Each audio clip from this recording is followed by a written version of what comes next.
Story 1. Late night drives always had a surreal quality to them, especially when the highways stretched through vast, desolate landscapes. I had grown accustomed to stopping at remote rest stops, finding brief solace in their quietude amidst the endless road. However, one particular night would etch itself into my memory with an unsettling permanence. It was past midnight when I pulled into a rest stop nestled between rolling hills, far from any town or village. The parking lot, dimly lit by a single flickering lamp, seemed deserted except for my truck. Exhausted from hours of driving, I stretched my legs and wandered towards the convenience store attached to the rest area. Inside, the cashier gave me a nod of acknowledgement before returning to his phone, leaving me to browse the aisles alone. Grabbing a coffee, I made small talk with the cashier, learning about the area's sparse population and the occasional oddball who passed through. As I left the store, I couldn't help but notice a figure loitering near my truck, shrouded in darkness. Unease prickled at my skin, but I brushed it off as fatigue playing tricks on my mind. Climbing back into my truck, I locked the doors out of habit and settled in, sipping on the bitter warmth of the coffee. Minutes passed uneventfully until movement outside caught my eye. A man, presumably the same figure from earlier, was circling my truck, his gaze fixated on me through the window. Heart pounding, I watched as he moved closer, his features obscured by shadows. His presence felt intrusive, unsettling. Gathering my courage, I rolled down the window just enough to ask if he needed anything. His response was a muttered string of words, incomprehensible and tinged with agitation. Sensing the situation escalating, I withdrew, hastily rolling up the window. The man lingered for a moment longer before abruptly turning and disappearing into the darkness beyond the parking lot. I sighed with relief, attributing his behavior to the peculiarities of late-night travelers. Yet, despite my attempts to shake off the encounter, an uneasy feeling settled in the pit of my stomach. Hours passed, marked by occasional glances at the empty parking lot. Each time I looked out, I half expected to find him lurking in the shadows once more. The minutes stretched into an eternity, punctuated only by the occasional rumble of a passing truck or the distant howl of the wind.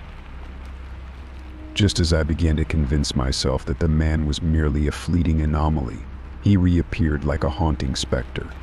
This time his approach was more deliberate, his steps slow and purposeful. Panic surged through me, my mind racing with scenarios of what his intentions might be. Was he simply lost and confused, or something far more sinister? Fearing the worst, I made a snap decision. I couldn't stay there any longer.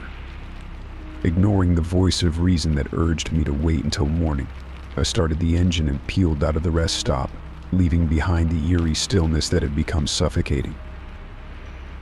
The road ahead blurred with my racing thoughts. I wondered about the man, what had drawn him to my truck. Was he truly harmless, or had I narrowly escaped a dangerous encounter?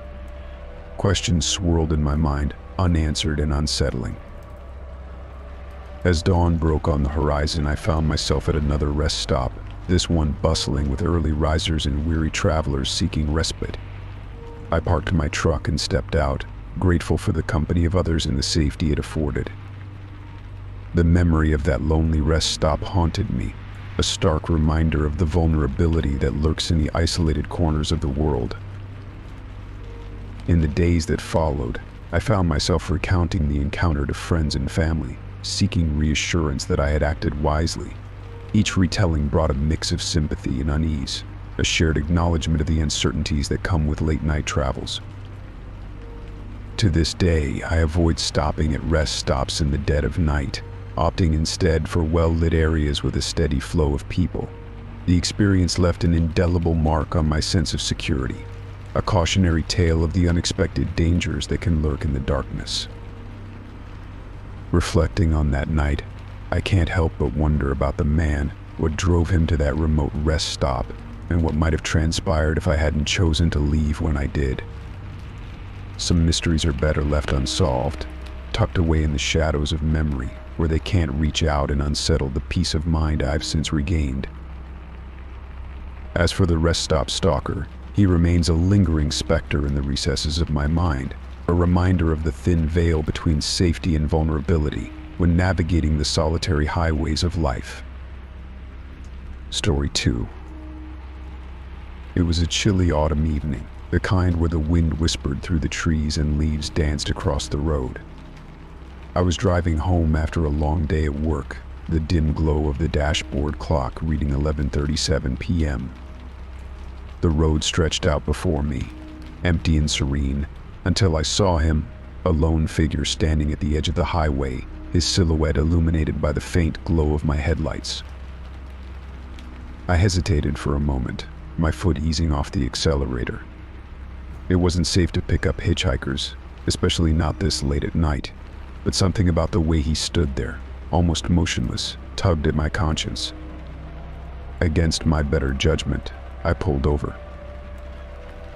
As he approached the car, I could see he was dressed in worn-out jeans and a faded denim jacket, his face obscured by shadows. He opened the passenger door without a word, and I caught a glimpse of his eyes, a piercing blue that seemed to glint unnaturally in the darkness. "Thanks for stopping," he said in a voice that was strangely calm, his tone almost too polite for the situation. "It's freezing out there." I nodded, trying to ignore the unease creeping up my spine. "Where are you headed?" "Just a few miles up the road," he replied vaguely, his eyes fixed on the road ahead as if he knew exactly where we were going. The next few minutes passed in silence, broken only by the hum of the engine and the occasional gust of wind rattling the car windows. I stole a glance at him from the corner of my eye, noticing how his hands were folded neatly in his lap, fingers tapping a rhythm against his knee. "So, what's your name?" he asked suddenly, his voice cutting through the quiet like a knife. It's Alex," I replied cautiously, wondering why he was so interested. "Nice to meet you, Alex," he said with a small, unsettling smile. "You seem like a good person, Alex, someone who cares about helping others." I shifted uncomfortably in my seat, suddenly regretting my decision to pick him up. "Look, I don't mean to be rude, but..." He interrupted me, his tone turning serious. "You have a good heart, Alex, but be careful who you trust." His words sent a shiver down my spine, and I felt a chill despite the warmth of the heater. How did he know what I was thinking? Was it just a lucky guess, or was there something more to this strange encounter? As we approached the exit he had mentioned, I made up my mind. I couldn't shake the feeling that something wasn't right. "I'm sorry," I said abruptly, pulling over to the side of the road. "I think I'm going to head home from here." He turned to look at me, those piercing blue eyes now fixed on mine. "Are you sure about that, Alex?" "Yeah, I am," I replied firmly, my heart pounding in my chest. "I think it's best if you find another ride." For a moment, he didn't say anything, just studied me with an intensity that made my skin crawl. Then, without another word, he opened the door and stepped out onto the pavement. I watched him in the rearview mirror as he disappeared into the darkness, a shadow melting into the night. I waited until he was out of sight before pulling back onto the road, my hands gripping the steering wheel tightly. The encounter had left me shaken, questioning what had just happened. Who was that hitchhiker, and what did he mean by his cryptic words? The rest of the drive home was a blur, my mind racing with thoughts of what could have happened if I hadn't trusted my instincts. I couldn't shake the feeling that I had narrowly avoided something terrible, something far worse than just a creepy conversation on a lonely stretch of highway. When I finally arrived home, I locked the doors behind me and sank onto the couch, the events of the night replaying in my mind like a haunting melody. I knew one thing for certain: I would never pick up another hitchhiker again, especially not one as strange and unsettling as the one I had encountered that fateful night. As I sat there, staring at the darkness outside my window, I couldn't help but wonder, what if I had kept driving? What if I had ignored the warning signs and let him stay in my car a little longer? The questions lingered, unanswered, haunting me like a ghost from that night on the highway. And as the clock struck midnight, I couldn't shake the feeling that somewhere out there, on another stretch of road, someone else might be making the same decision I had made, to trust or not to trust, to risk everything, or to drive away, leaving the darkness and the unknown behind. Story 3. The isolated gas station stood like a lone beacon under the sparse glow of a flickering street lamp. Its surroundings were shrouded in darkness, broken only by occasional patches of moonlight filtering through the thick canopy of trees. It was the kind of place you stumbled upon in the middle of nowhere, where the silence was palpable and every sound seemed magnified.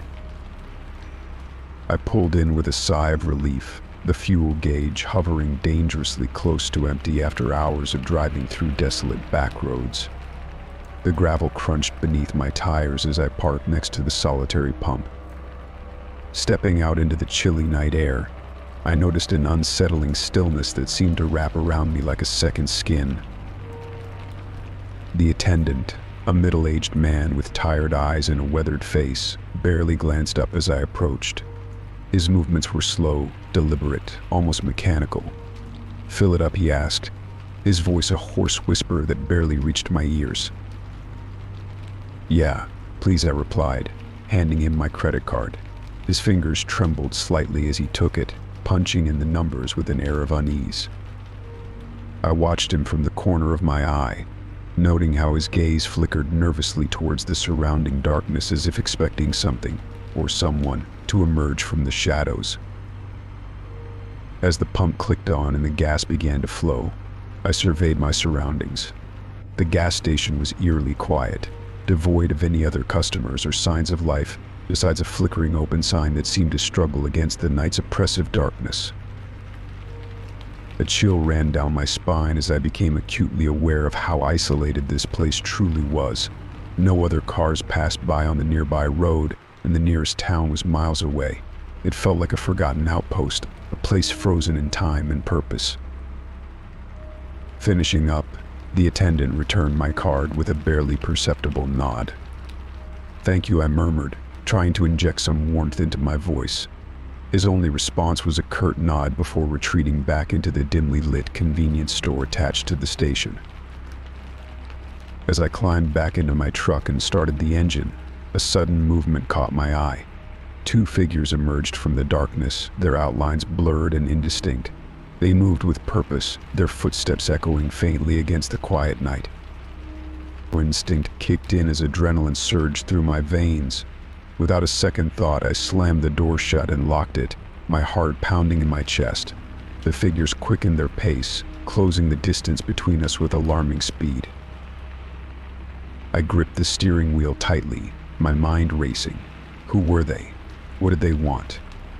The attendant's strange behavior suddenly made sense. He had known they were out there, lurking in the darkness. With a quick glance in the rearview mirror, I saw them draw closer, their features still hidden in shadow. Panic threatened to overwhelm me, but I forced myself to stay calm. I shifted into gear and pressed down on the accelerator, the engine roaring to life in response. The truck lurched forward, kicking up gravel as I shot out of the gas station with reckless abandon. Behind me, I heard shouts and curses lost in the wind as the figures realized their target was slipping away. Adrenaline fueled my escape, pushing me to push the limits of my vehicle and the darkened road ahead.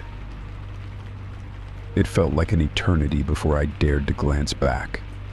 The gas station and its attendant were nothing more than a distant speck in my rearview mirror. Relief flooded through me, mingled with a lingering sense of dread. What had just happened? Who were those men? And why had they targeted me? The rest of the journey passed in a blur of nerves and heightened awareness. Every shadow, every sound became a potential threat, a reminder of the isolated gas station and the danger that had lurked there. When I finally reached the safety of a well-lit truck stop in the next town, I took a moment to collect myself. The events of that night replayed in my mind, each detail etched with unnerving clarity. The isolated gas station had been a trap, a place where predators stalked their unwitting prey under the guise of darkness and solitude. As I sipped on a lukewarm cup of coffee, I couldn't shake the feeling that I had narrowly escaped something far worse. The memory of those two figures emerging from the shadows would haunt me for weeks to come, a chilling reminder of how quickly safety and normalcy could unravel in the quietest of places. From that night onward, I vowed to always trust my instincts and never underestimate the darkness that could lurk beneath the surface of even the most remote and seemingly innocuous locations. The isolated gas station had taught me a lesson in vigilance, one that I would carry with me for the rest of my days.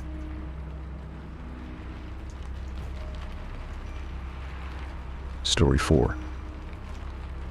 As I drove through the vast emptiness of the desert highway, the sun dipped below the horizon, casting long shadows across the road.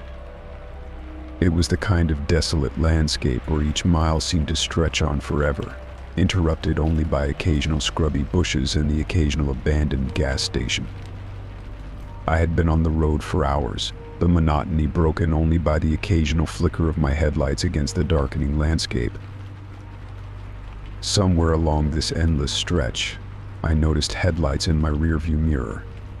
At first, I didn't think much of it, another traveler, perhaps heading in the same direction. But as the minutes passed and the turns I made failed to shake them off, a prickle of unease crept up my spine. The car behind me seemed determined to stay close, its presence unnerving in the vast, empty desert. I glanced at the dashboard clock. It was late, well past midnight. Most sane people wouldn't be out here at this hour, let alone tailing someone like they were in a spy movie. I tried to rationalize it, maybe they were lost too, or just happened to be going the same way. But every instinct screamed danger. Heart pounding, I decided to test my theory. I made a sharp turn onto a dirt road that seemed to lead into the barren wilderness. The car behind me didn't hesitate, its headlights followed, casting a stark beam in the dust kicked up by my tires. The road was rough, rattling my car as I pushed it faster, trying desperately to put distance between us. The night seemed to close in around me, swallowing the sound of my engine and the crunch of gravel beneath my wheels. I felt like a hunted animal, every nerve on edge as I strained to see ahead. Fear gnawed at my resolve, each twist and turn feeling like a potential dead end. Finally, after what felt like an eternity, I saw a faint glow ahead. Civilization, or at least a semblance of it, in this desolate place. As I approached, the headlights behind me slowed, then abruptly turned off. My heart lurched. Had they given up, or were they waiting for me to pass into some trap? I didn't dare look back. Instead, I drove straight through the faint glow, which turned out to be a small settlement, a cluster of trailers and makeshift buildings that looked abandoned in the daylight, let alone under the cloak of night. But it was a refuge, however temporary. I parked near what looked like a central building, the adrenaline still coursing through my veins. I sat in silence for a long while, waiting for any sign of movement behind me. Nothing. Just the eerie stillness of the desert night. Eventually, I gathered the courage to step out of my car. The air was dry, the silence deafening. I half expected someone to emerge from the shadows, but the settlement remained eerily quiet. I hurried inside the nearest building, a rundown shack that might have once served as a diner or a store. Inside, the air smelled of dust and stale air. Broken furniture lay scattered about, evidence of a place long abandoned. I found a corner to sit, mind racing with questions. Who had been following me? Why? And what was out there in the desert that warranted such pursuit? Hours passed before I finally heard the faint hum of an engine. I tensed, expecting the worst, but instead, a familiar voice called out, a local sheriff who patrolled these parts. He had been alerted to my presence by the settlement's makeshift security system, a network of sensors set up to ward off unwanted visitors. Relief washed over me as he explained that the desert was known for attracting all sorts: lost travelers, thrill seekers, and occasionally those with less savory intentions. My tale of being followed wasn't the first he'd heard, though it was rare for it to escalate as it had tonight. As dawn broke over the horizon, casting a golden hue over the desert, I finally felt safe enough to continue my journey. The sheriff offered to escort me to the nearest town, where I could rest and regroup before deciding my next move. I accepted gratefully, eager to leave the haunting emptiness of the desert behind. But even as I drove away, the memory of those headlights lingered. It would be weeks before I could shake the feeling of being watched, of being pursued through that vast, unforgiving landscape. The deserted highway had left its mark, a reminder that even in the most isolated places, danger could be lurking just beyond the headlights. Story 5. As I parked my rig for the night at a dimly lit truck stop just off the interstate, exhaustion settled in my bones. The day had been long, the roads endless, and now all I craved was a few hours of uninterrupted sleep. The flickering lights overhead cast eerie shadows on the pavement as I climbed out of the cab and stretched my stiff limbs. Nestled among other parked trucks, I found a spot near the back of the lot, hoping for some semblance of privacy. The air was still, and the distant hum of the highway provided a steady background noise. Little did I know, the tranquility of the night was about to be shattered. It was around midnight when I first noticed the unmarked van. Its arrival was subtle, almost unnoticed amidst the comings and goings of other vehicles. A nondescript white panel van, it pulled in beside a row of trucks, positioning itself strategically. My instincts, honed from years on the road, immediately went on high alert. From my vantage point in the cab, I watched as the driver of the van, a shadowy figure obscured by darkness, seemed to be surveying the parked trucks. They moved slowly, their gaze lingering on each vehicle for a moment too long.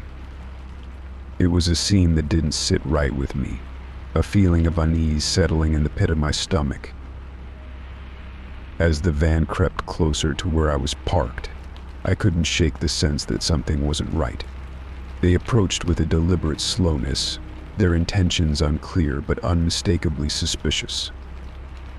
I made sure they saw me, sitting there in the driver's seat, watching them intently.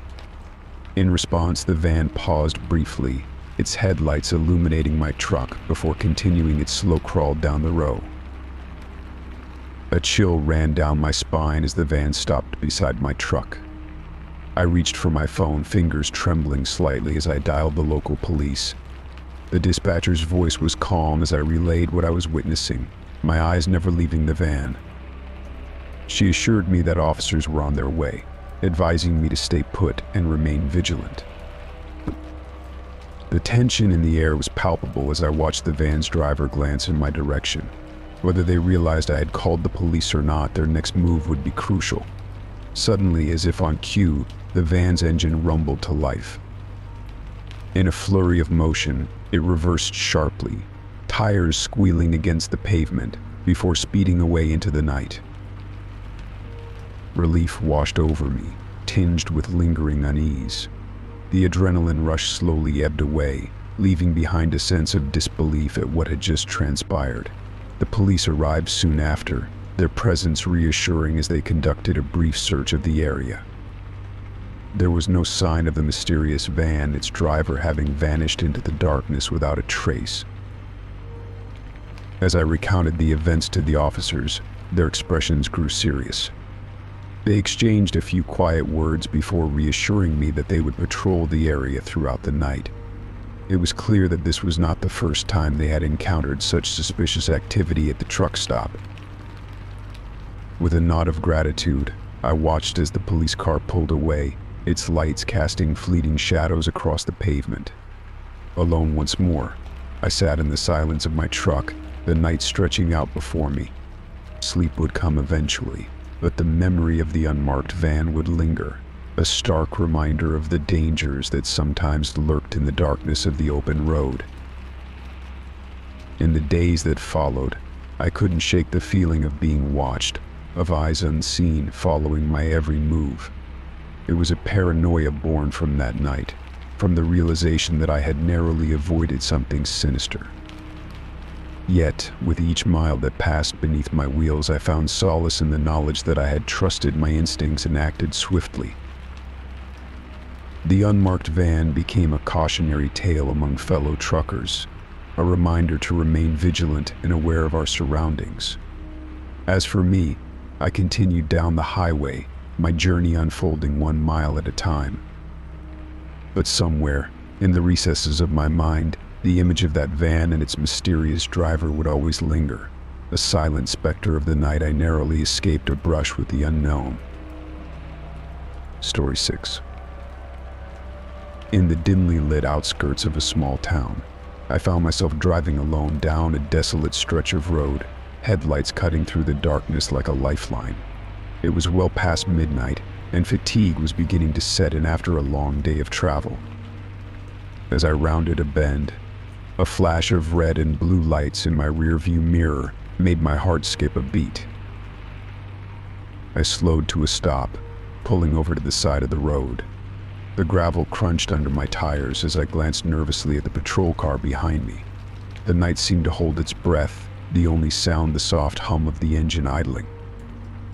A figure emerged from the vehicle, clad in what appeared to be a police uniform, though something about it felt off. The officer approached my window, his face obscured by the shadow of his cap. "License and registration, please," he requested in a tone that lacked the authoritative edge I expected from law enforcement. I handed over the documents, eyeing him cautiously. The uniform seemed slightly outdated, the badge tarnished. His demeanor, too casual for a routine stop, set off warning bells in my mind. "Is there a problem, officer?"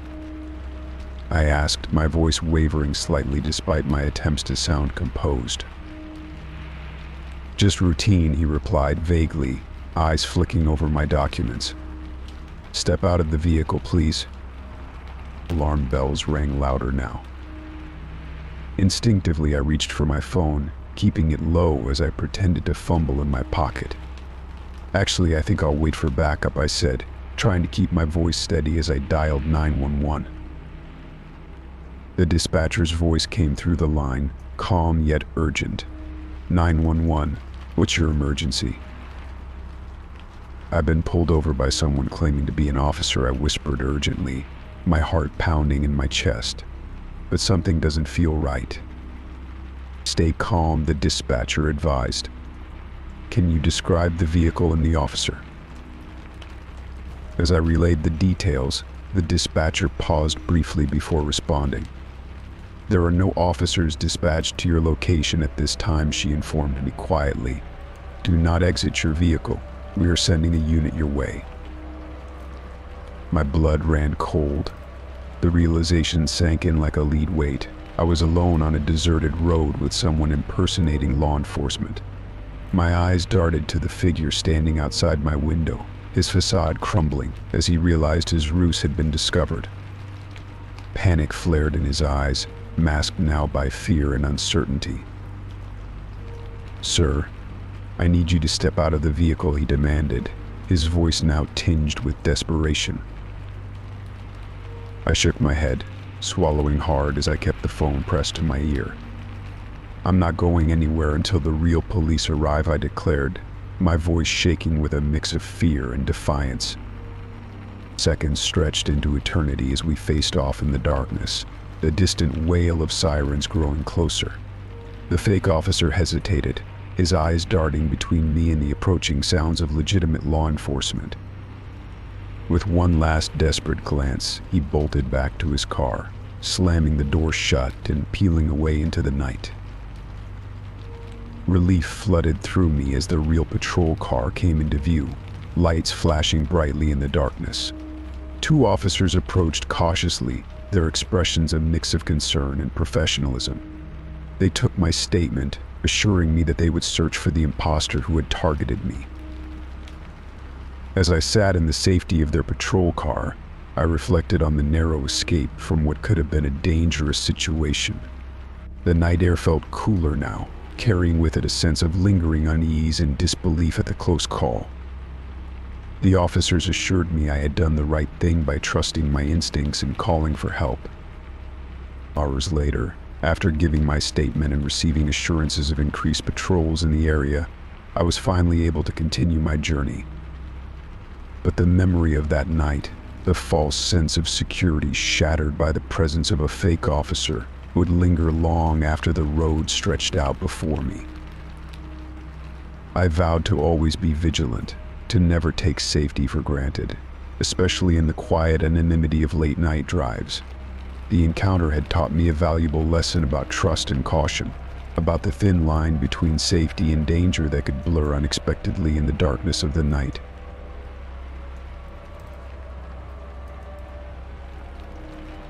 Story 7.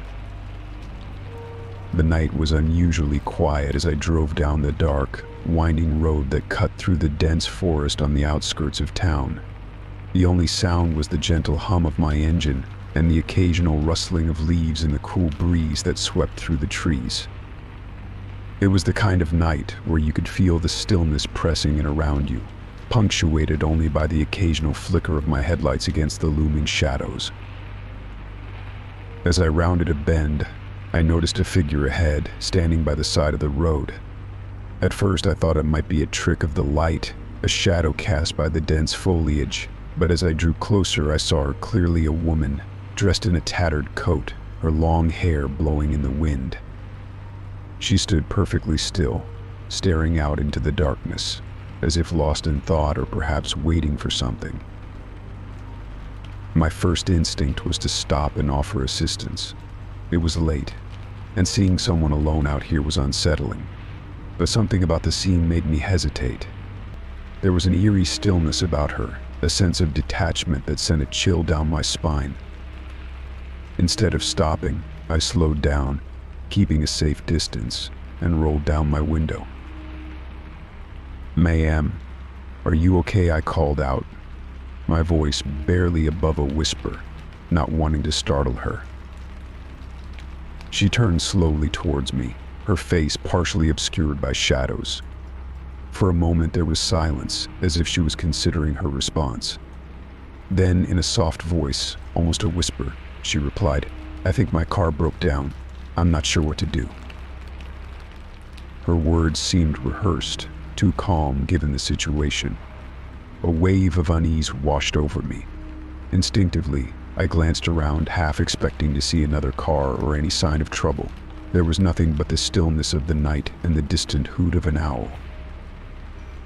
"I'll call for help," I said, trying to keep my voice steady. "Do you need me to call a tow truck or the police?" She hesitated again, her eyes flickering nervously towards the woods behind her. No need for that," she replied quickly, almost too quickly. "I think I'll just wait a bit longer. Maybe someone else will come by." The hair on the back of my neck stood on end. Something wasn't right. It was as if a silent alarm was ringing in my mind, warning me to be cautious. I really should call someone, I insisted, my fingers already reaching for my phone. Before I could dial, she took a step forward, her eyes narrowing slightly. "Please," she said urgently, her voice tinged with desperation. "Don't call anyone. I just need a ride to the nearest town.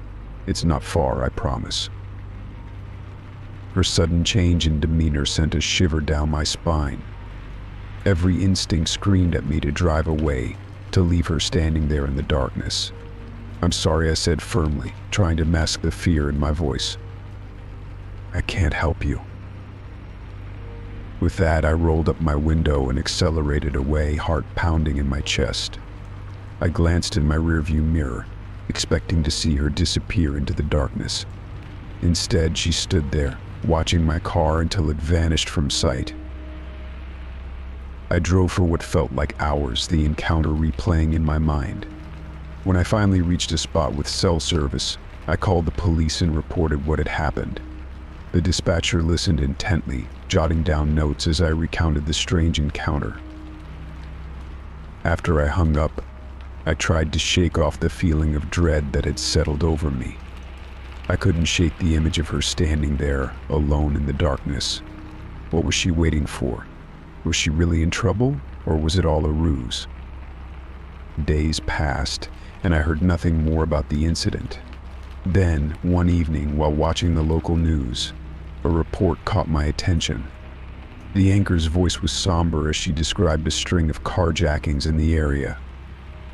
The perpetrators, it seemed, used a tactic where one person would pretend to be stranded on the side of the road, luring in unsuspecting drivers who stopped to help. My blood ran cold as they showed a sketch of a woman, her description eerily similar to the one I had encountered that night. It was her. The realization hit me like a punch to the gut. If I had stopped, if I had let her into my car, who knows what could have happened. Since then, I've been more cautious, especially when driving alone at night. The memory of that encounter serves as a stark reminder, a reminder that sometimes the darkness holds more than just shadows, and not everyone who appears to need help has good intentions. As for the lonely woman on the side of the road, I hope she was caught before she could lure anyone else into her trap. But whenever I drive down that road at night, I can't help but glance nervously at the shadows, wondering if she, or someone like her, is still out there, waiting. Story 8. The storm had swept in unexpectedly, trapping me on a desolate stretch of highway. With no other options in sight, I reluctantly pulled into the parking lot of an abandoned motel. Its neon sign flickered intermittently, casting eerie shadows that danced across the cracked asphalt. Inside, the air was stale and thick with the scent of mildew. The reception area was dimly lit by a solitary bulb hanging from the ceiling, casting long shadows that seemed to stretch and retreat with each flicker. The desk stood unmanned, covered in a thin layer of dust, with a bell that looked as though it hadn't been rung in years. I rang it anyway, the sound echoing eerily through the empty lobby. Minutes passed with no response. The storm outside intensified, battering the windows with rain and wind that howled like lost souls. With resignation, I picked up the key left on the desk, its label barely legible, and made my way down the dimly lit corridor. The motel had seen better days. Wallpaper peeled from the walls in curling strips, revealing faded floral patterns that whispered of a forgotten past. Each room I passed seemed frozen in time, their doors closed tight, as if hiding secrets best left undisturbed. My room was at the far end of the corridor, its door creaking open reluctantly at my touch. Inside, the air was heavy with the musty scent of neglect. The bed looked as though it hadn't been slept in for decades, its sheets dusty and yellowed. A solitary lamp flickered to life with a protest, casting feeble light across the cracked linoleum floor. I settled in as best as I could, trying to ignore the creeping feeling of unease that settled like a weight in the pit of my stomach. The storm raged outside, sending occasional flashes of lightning that illuminated the room in stark relief before plunging it back into darkness. It was well past midnight when I heard it, a faint, persistent rattling at the door. My heart skipped a beat as I froze, straining to hear over the howling wind. The rattling grew louder, accompanied by the unmistakable sound of a key scraping against the lock. Someone was trying to get in. Fear gripped me like a vice.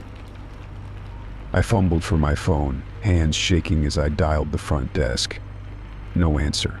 Panic surged as I realized I was truly alone, trapped in a place where help seemed an impossible distance away. With trembling hands, I pushed the heavy dresser in front of the door, the screech of its legs against the floor echoing loudly in the silence. I sat back on the bed, heart pounding in my chest, every nerve on edge as I strained to hear any movement outside. Minutes stretched into hours as I sat there, adrenaline-fueled vigilance keeping exhaustion at bay. The storm outside raged on, a relentless cacophony that matched the turmoil within me. Shadows danced on the walls, playing tricks with my mind, conjuring images of faces in the peeling wallpaper. Just as dawn began to break, the rattling stopped. Silence descended like a shroud over the motel, broken only by the distant rumble of thunder. I remained frozen in place, unsure if it was safe to move. Minutes passed like hours before I finally dared to peek through the crack in the curtains. There was no one outside, no sign of the intruder who had terrorized me through the night. With cautious steps, I moved the dresser aside and cautiously opened the door. The hallway was empty, bathed in the soft gray light of dawn filtering through dirty windows. I hurriedly gathered my belongings, the need to leave overpowering any lingering questions.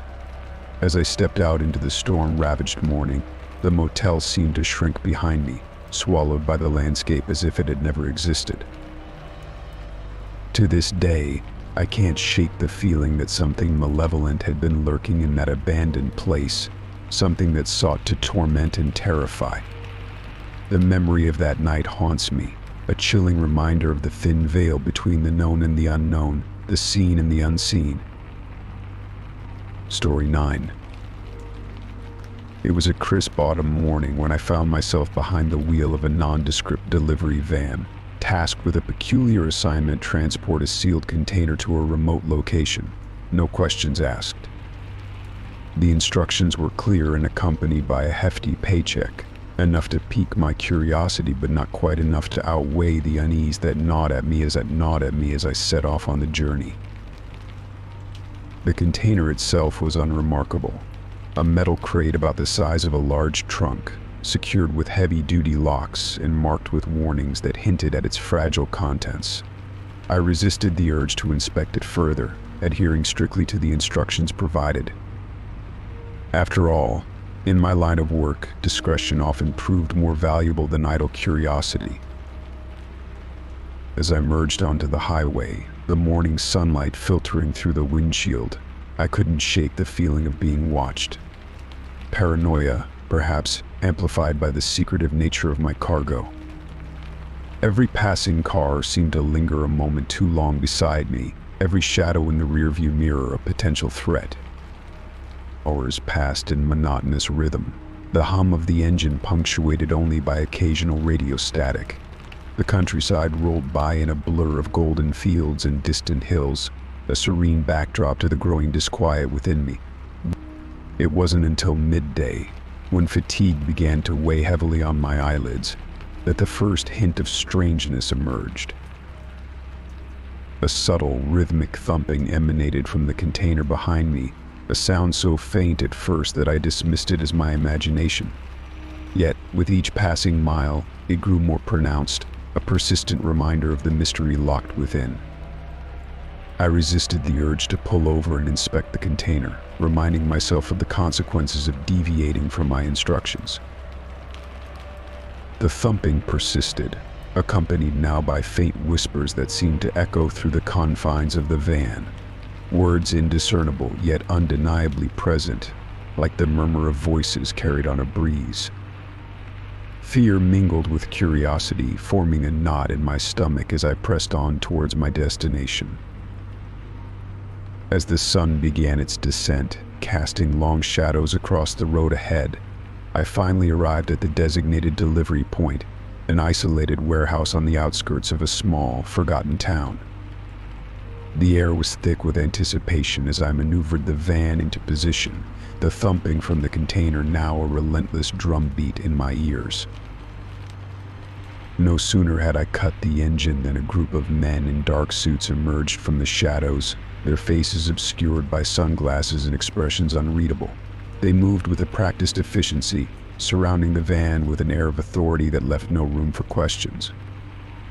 One of them approached me, extending a gloved hand to receive the keys. "You've done well," he said, his voice devoid of emotion. "Now forget everything you've heard and seen." I hesitated, torn between the urge to demand answers and the instinct to comply. The thumping from the container intensified, as if sensing my uncertainty.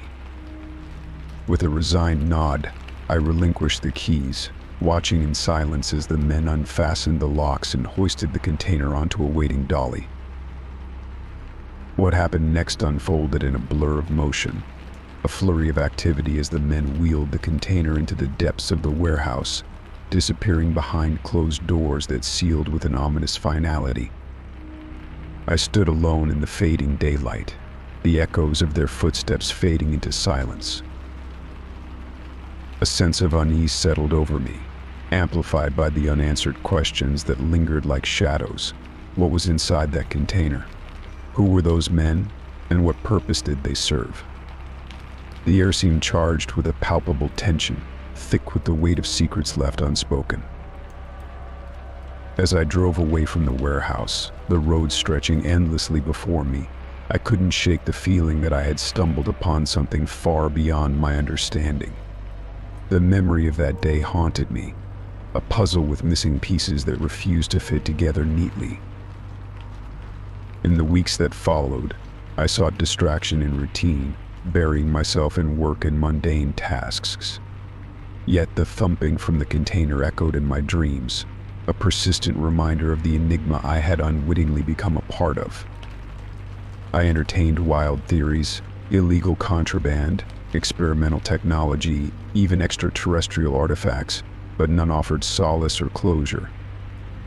Years passed, the memory of the strange cargo fading into the recesses of my mind like a half-remembered dream. Occasionally, a news headline or whispered rumor would reignite the curiosity that still smoldered within me, but the truth remained elusive, hidden behind layers of secrecy and silence. To this day, I wonder about the container and its contents, what secrets it held, what truths it concealed. Perhaps some mysteries are meant to remain unsolved, forever relegated to the realm of speculation and imagination. Yet the experience left an indelible mark on my psyche, a testament to the thin veil that separates the ordinary from the extraordinary in a world fraught with uncertainty.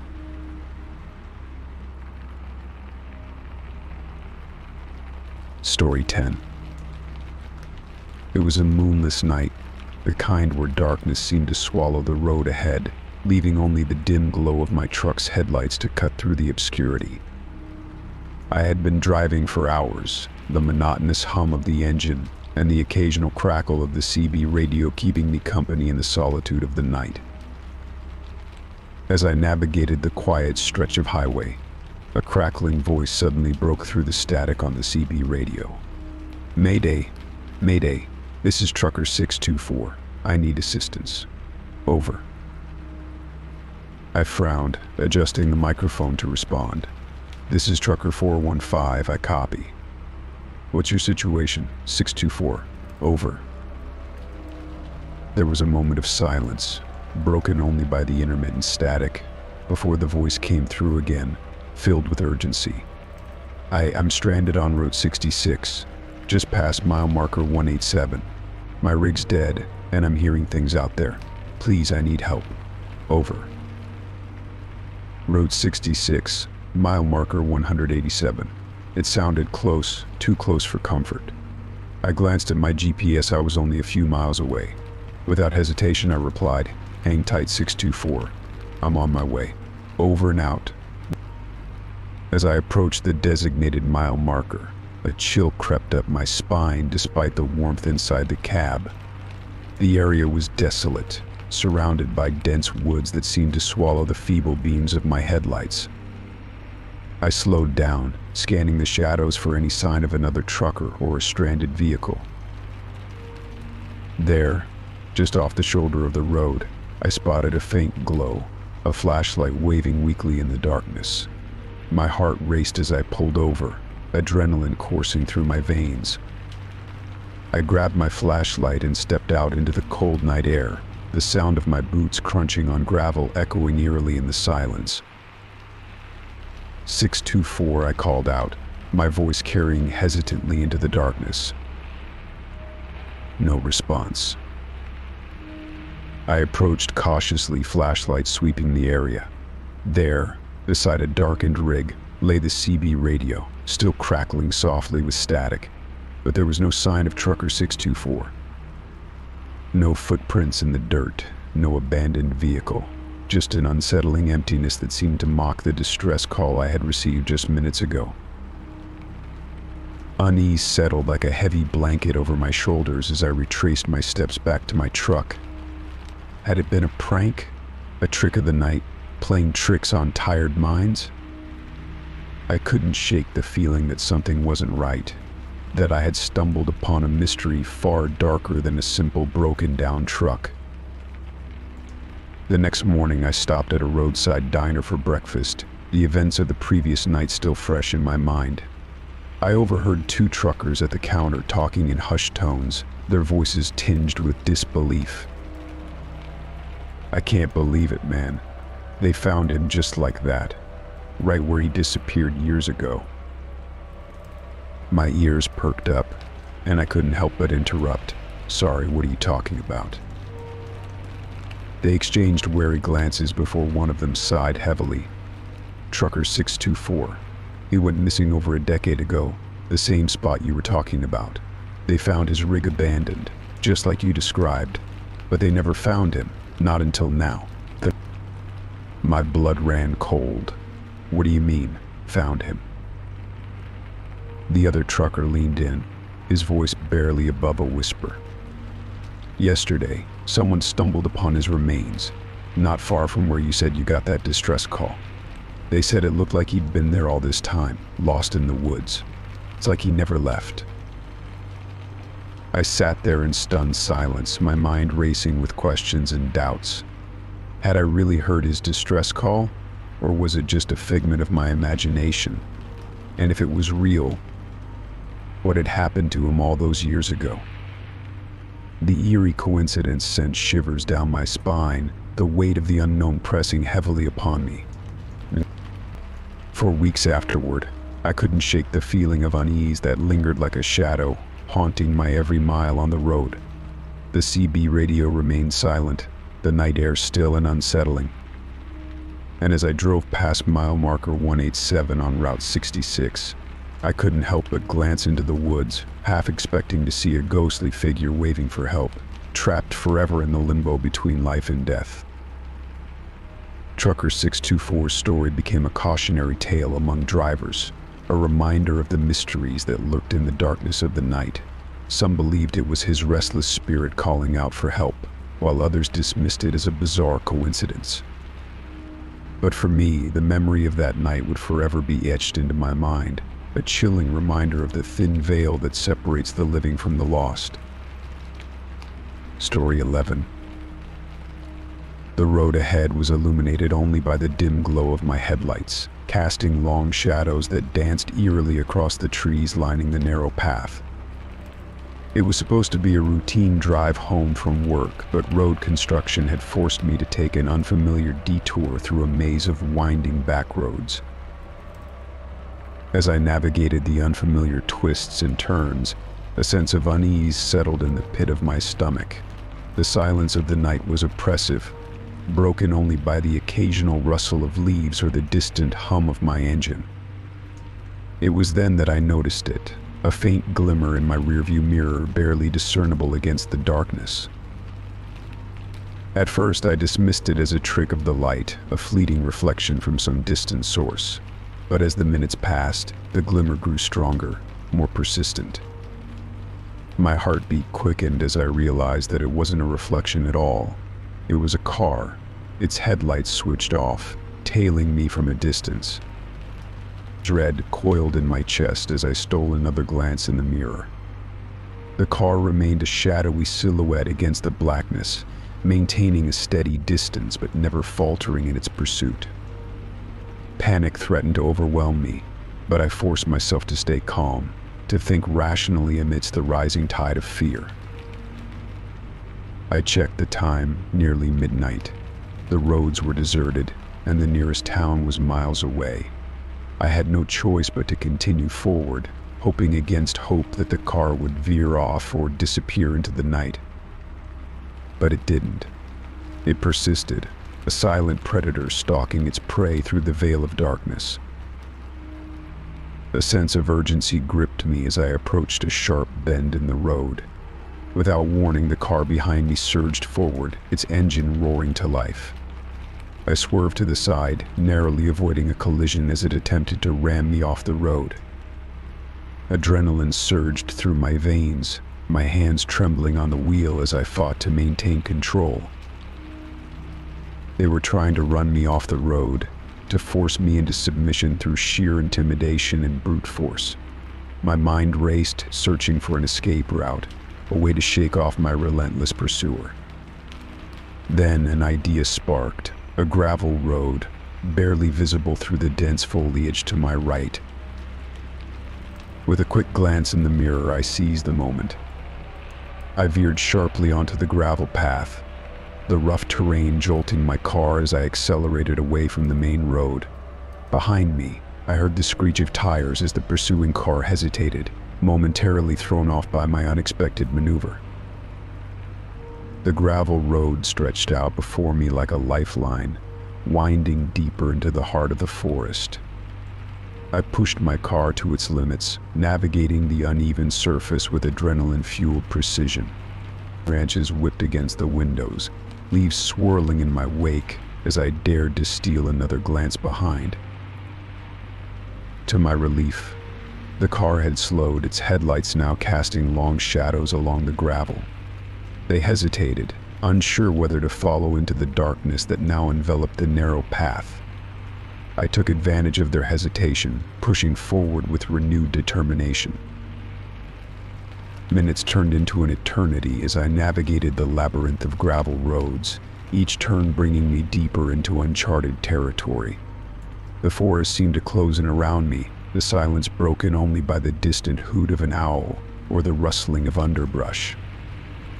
Fear still gnawed at the edges of my mind, a constant reminder that danger lurked just out of sight.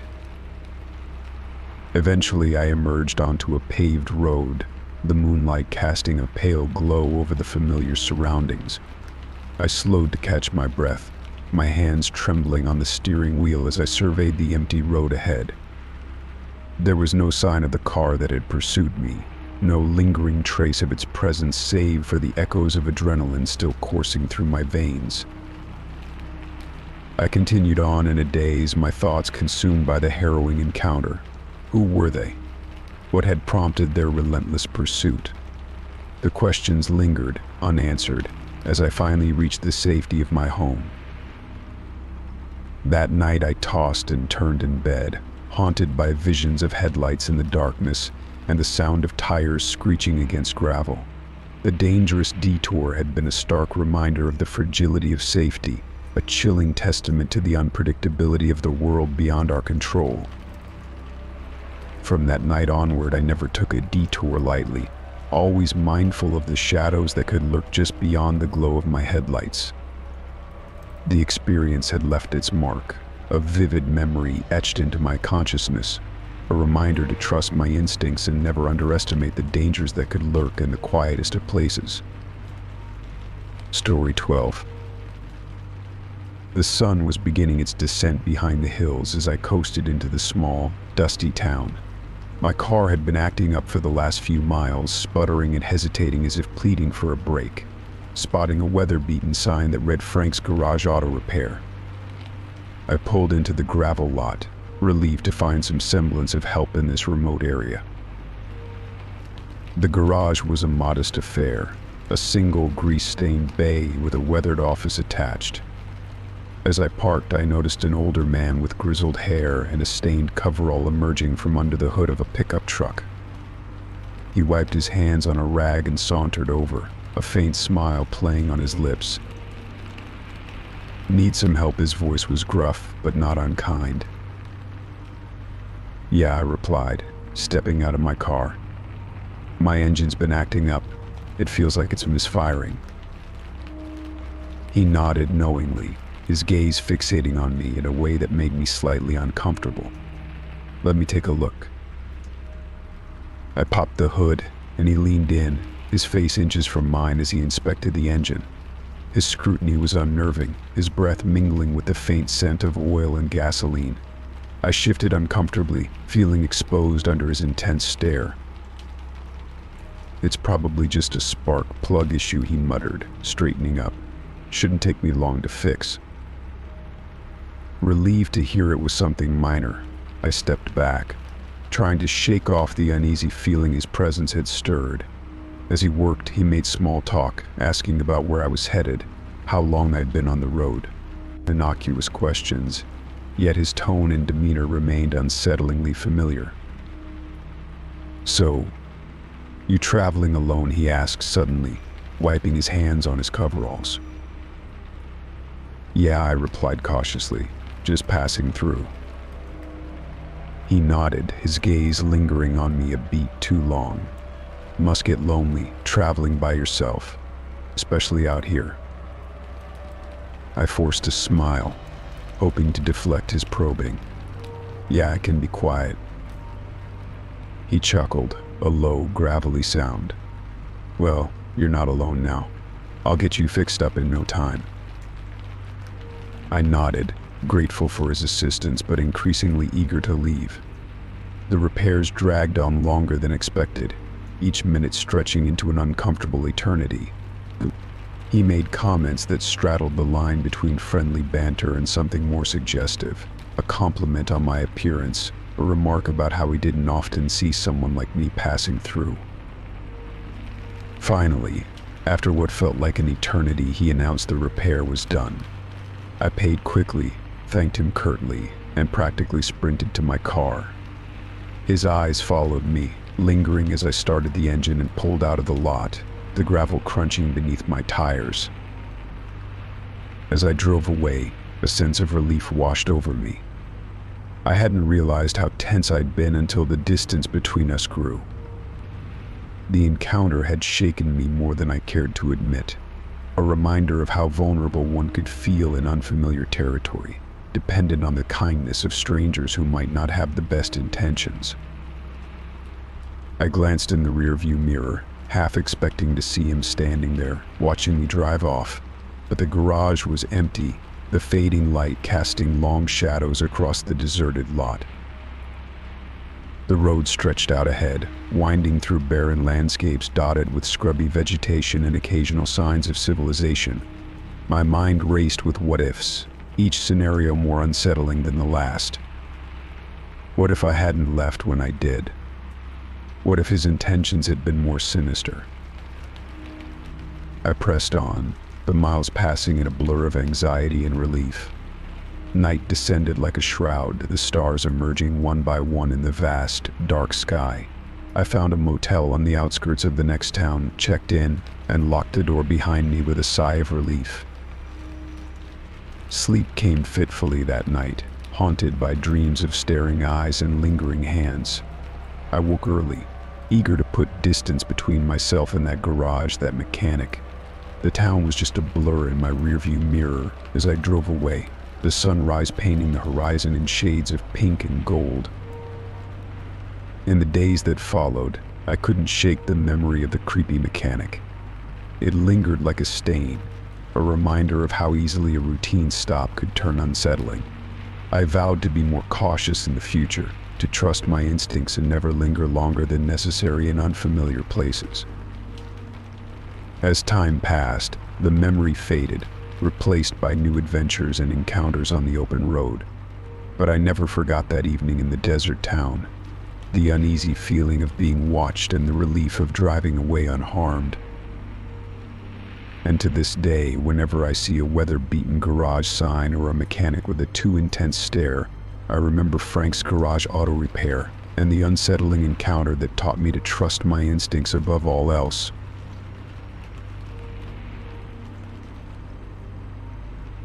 Story 13. The sun hung low in the sky as I drove into the quiet, seemingly idyllic small town of Ravenwood.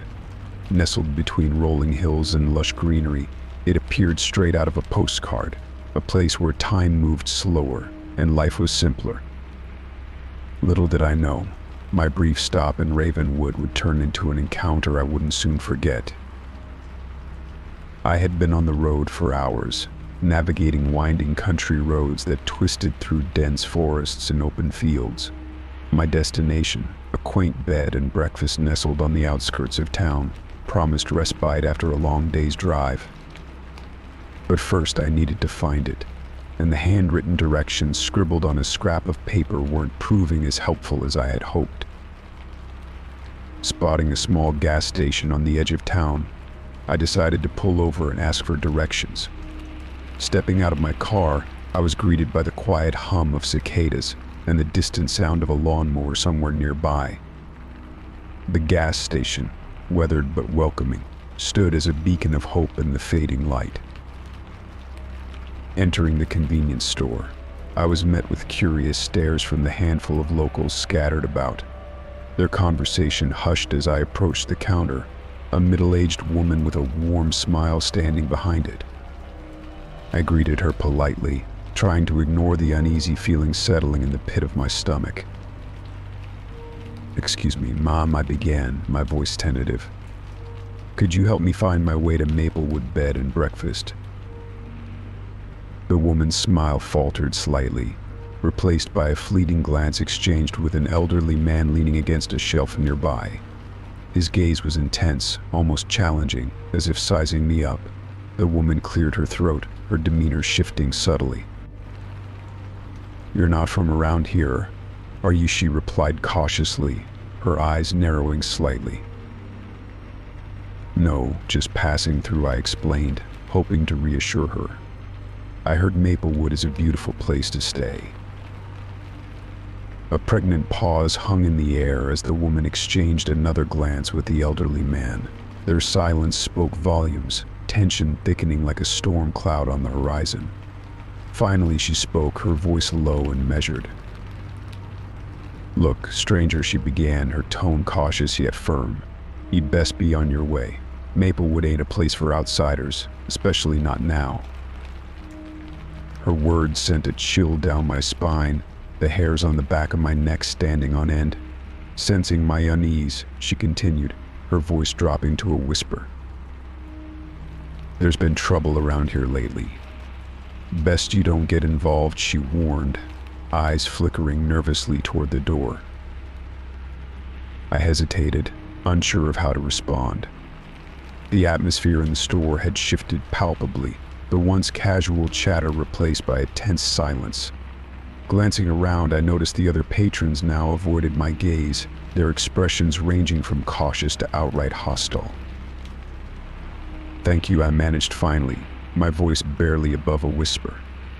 "I'll find my own way." Turning on my heel, I hurried out of the store, the door chiming softly behind me. The cool evening air did little to soothe the knot of unease tightening in my chest. Instinct told me to heed the woman's warning, to leave Ravenwood behind and continue on my journey. As I climbed back into my car, the engine roared to life beneath me. Pulling away from the gas station, I couldn't shake the feeling of eyes watching me from the shadows. The streets of Ravenwood passed by at a blur, each turn taking me farther from the town that had welcomed me with such unfriendliness. It wasn't until I had left Ravenwood far behind, the landscape opening up once more to rolling hills and starlit skies, that I allowed myself to breathe a sigh of relief. The encounter had been brief but unsettling, a glimpse into a community harboring secrets beneath its picturesque facade. Days turned into weeks, and Ravenwood faded into memory, a cautionary tale of the road, a reminder to trust my instincts and tread lightly in unfamiliar territory. Yet, in quiet moments alone, I found myself wondering about the town and its inhabitants, about the troubles that had prompted such a hostile reception. Perhaps, in another life or another journey, I would return to Ravenwood. But for now it remained a distant blur in the rearview mirror, a place where I had narrowly avoided trouble and learned a valuable lesson about the hidden depths of small-town life. Story 14.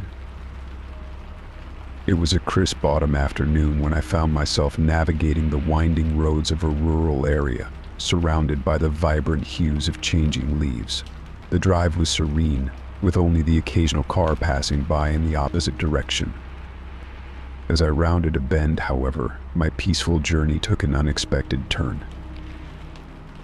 Ahead, I noticed a makeshift roadblock consisting of two men standing beside a large tree branch laid across the road, Their appearance was nondescript, dressed in worn jeans and flannel shirts. They looked like any locals one might encounter in a rural setting. Initially, I assumed they were clearing debris from a recent storm or perhaps a fallen tree. As I slowed my car to a stop a safe distance from the barrier, one of the men approached my window. His expression was friendly enough, but there was an underlying tension in the air that made my instincts prick with unease. "Sorry to hold you up, Ma," he began, his voice rough with a hint of a local accent. "There's been a bad accident just up ahead. We need you to turn around and find an alternate route." His words sounded plausible enough, and my initial inclination was to comply. I glanced past him, trying to see if there was any visible sign of an accident or emergency vehicles up the road. Yet, something didn't quite sit right. The roadblock seemed hastily put together, and there were no other cars in sight that might have been diverted. "I appreciate the heads up," I replied cautiously, my grip tightening on the steering wheel. "But I think I'll wait here for a moment. I'll call emergency services to confirm." The man's friendly facade faltered for a split second before he recovered with a reassuring smile. "No need for that," he insisted, gesturing toward the fallen branch. "We've got it under control here. You just need to turn around and head back the way you came." A sense of unease settled over me like a heavy cloak. Instinctively, I reached for my phone, pretending to check for a signal while discreetly dialing 911. The dispatcher answered promptly, her voice calm and professional as I explained the situation in hushed tones. "Stay in your vehicle and lock your doors," she instructed quietly. "We'll send a unit to your location. There have been reports of similar incidents in the area." My heart raced as I relayed the information, glancing nervously at the men still standing by the roadblock. They were growing impatient now, exchanging quick glances and shifting their weight from foot to foot. The realization dawned on me like a cold shock. I might be facing something far more sinister than a simple road closure. As if sensing my hesitation, the man at my window leaned in closer, his demeanor shifting subtly. "Mom, I really need you to step out of the car," he urged, his tone no longer friendly but demanding. Panic surged through me as I gripped the phone tighter, my voice trembling slightly as I responded, "I think I'll wait for the police to arrive first." The tension in the air thickened, the men's expressions hardening with frustration. It was clear now that their ruse had been uncovered.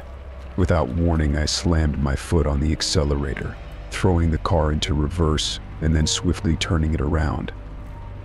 Gravel crunched under the tires as I sped away, heart pounding in my chest. Behind me, I caught a glimpse of the men through the rearview mirror, their figures growing smaller as distance stretched between us. Relief flooded through me as I reached a safer distance, the adrenaline still coursing through my veins. I drove for what felt like miles before finding a spot with a clear signal to call the police again, reporting what had transpired. Hours later, safely back in the comfort of my home, I watched the local news with a mix of dread and gratitude. Reports surfaced of similar incidents in the area, unsuspecting motorists lured into traps by fake roadblocks, robbed or worse. The realization that I had narrowly escaped a potentially dangerous situation sent shivers down my spine. In the aftermath, I couldn't shake the feeling of vulnerability, the stark reminder that danger could lurk in the most unexpected places. I vowed to always trust my instincts, to remain vigilant even in the tranquility of rural landscapes. The experience had taught me a valuable lesson about caution and the importance of staying alert, especially when traveling alone in unfamiliar territory. As the days passed, I followed the news closely, hoping that the perpetrators would be apprehended before anyone else fell victim to their deceptive tactics. The memory of that encounter, the tense standoff at the roadblock, would linger as a reminder of how quickly a peaceful drive could turn into a nightmare. Story 15.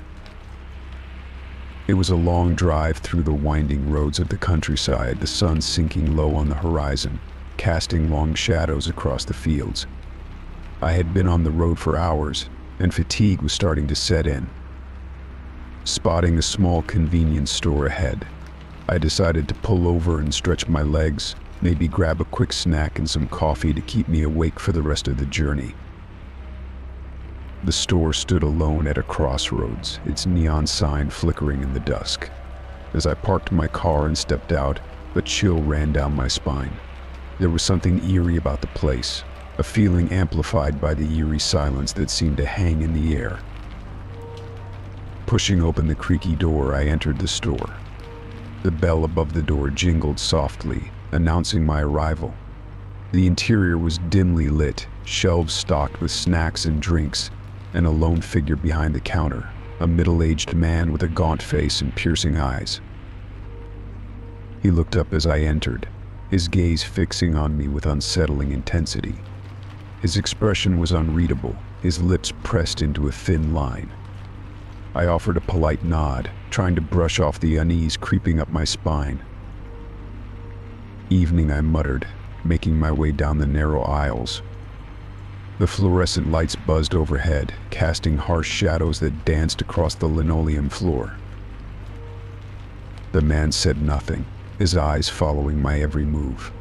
It felt as if he was studying me, sizing me up in some way that made me distinctly uncomfortable. I grabbed a bottle of water and a bag of chips, glancing over my shoulder to find him still staring, unmoving. Suppressing a shiver, I approached the counter, placing my items down.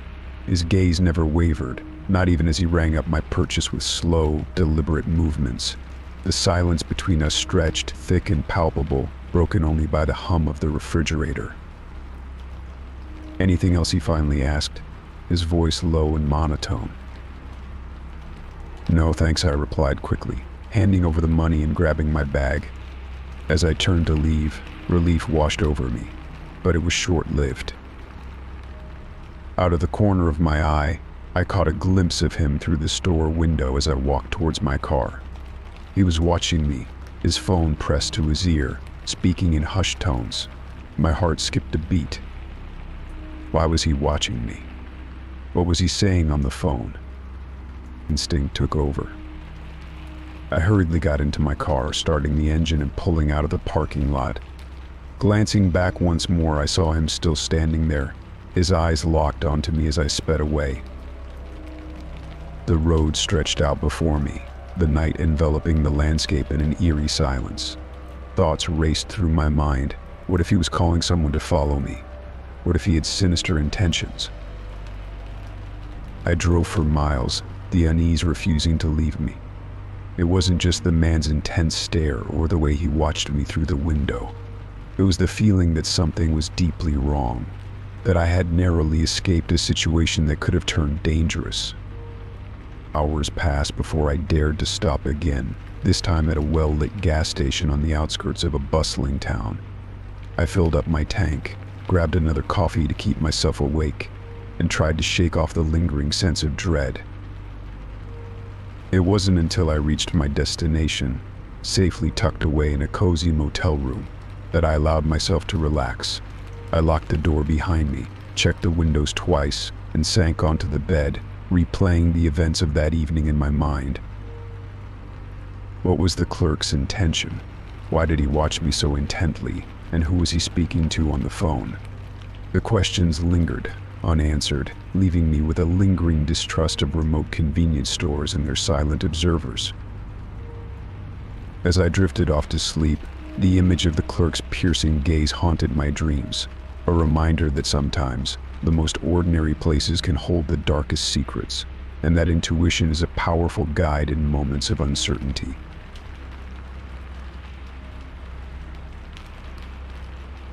Story 16. As a long-haul trucker, I often found comfort in the camaraderie of fellow drivers on the road. One such companion was Jim, a seasoned veteran with a gruff exterior but a heart of gold.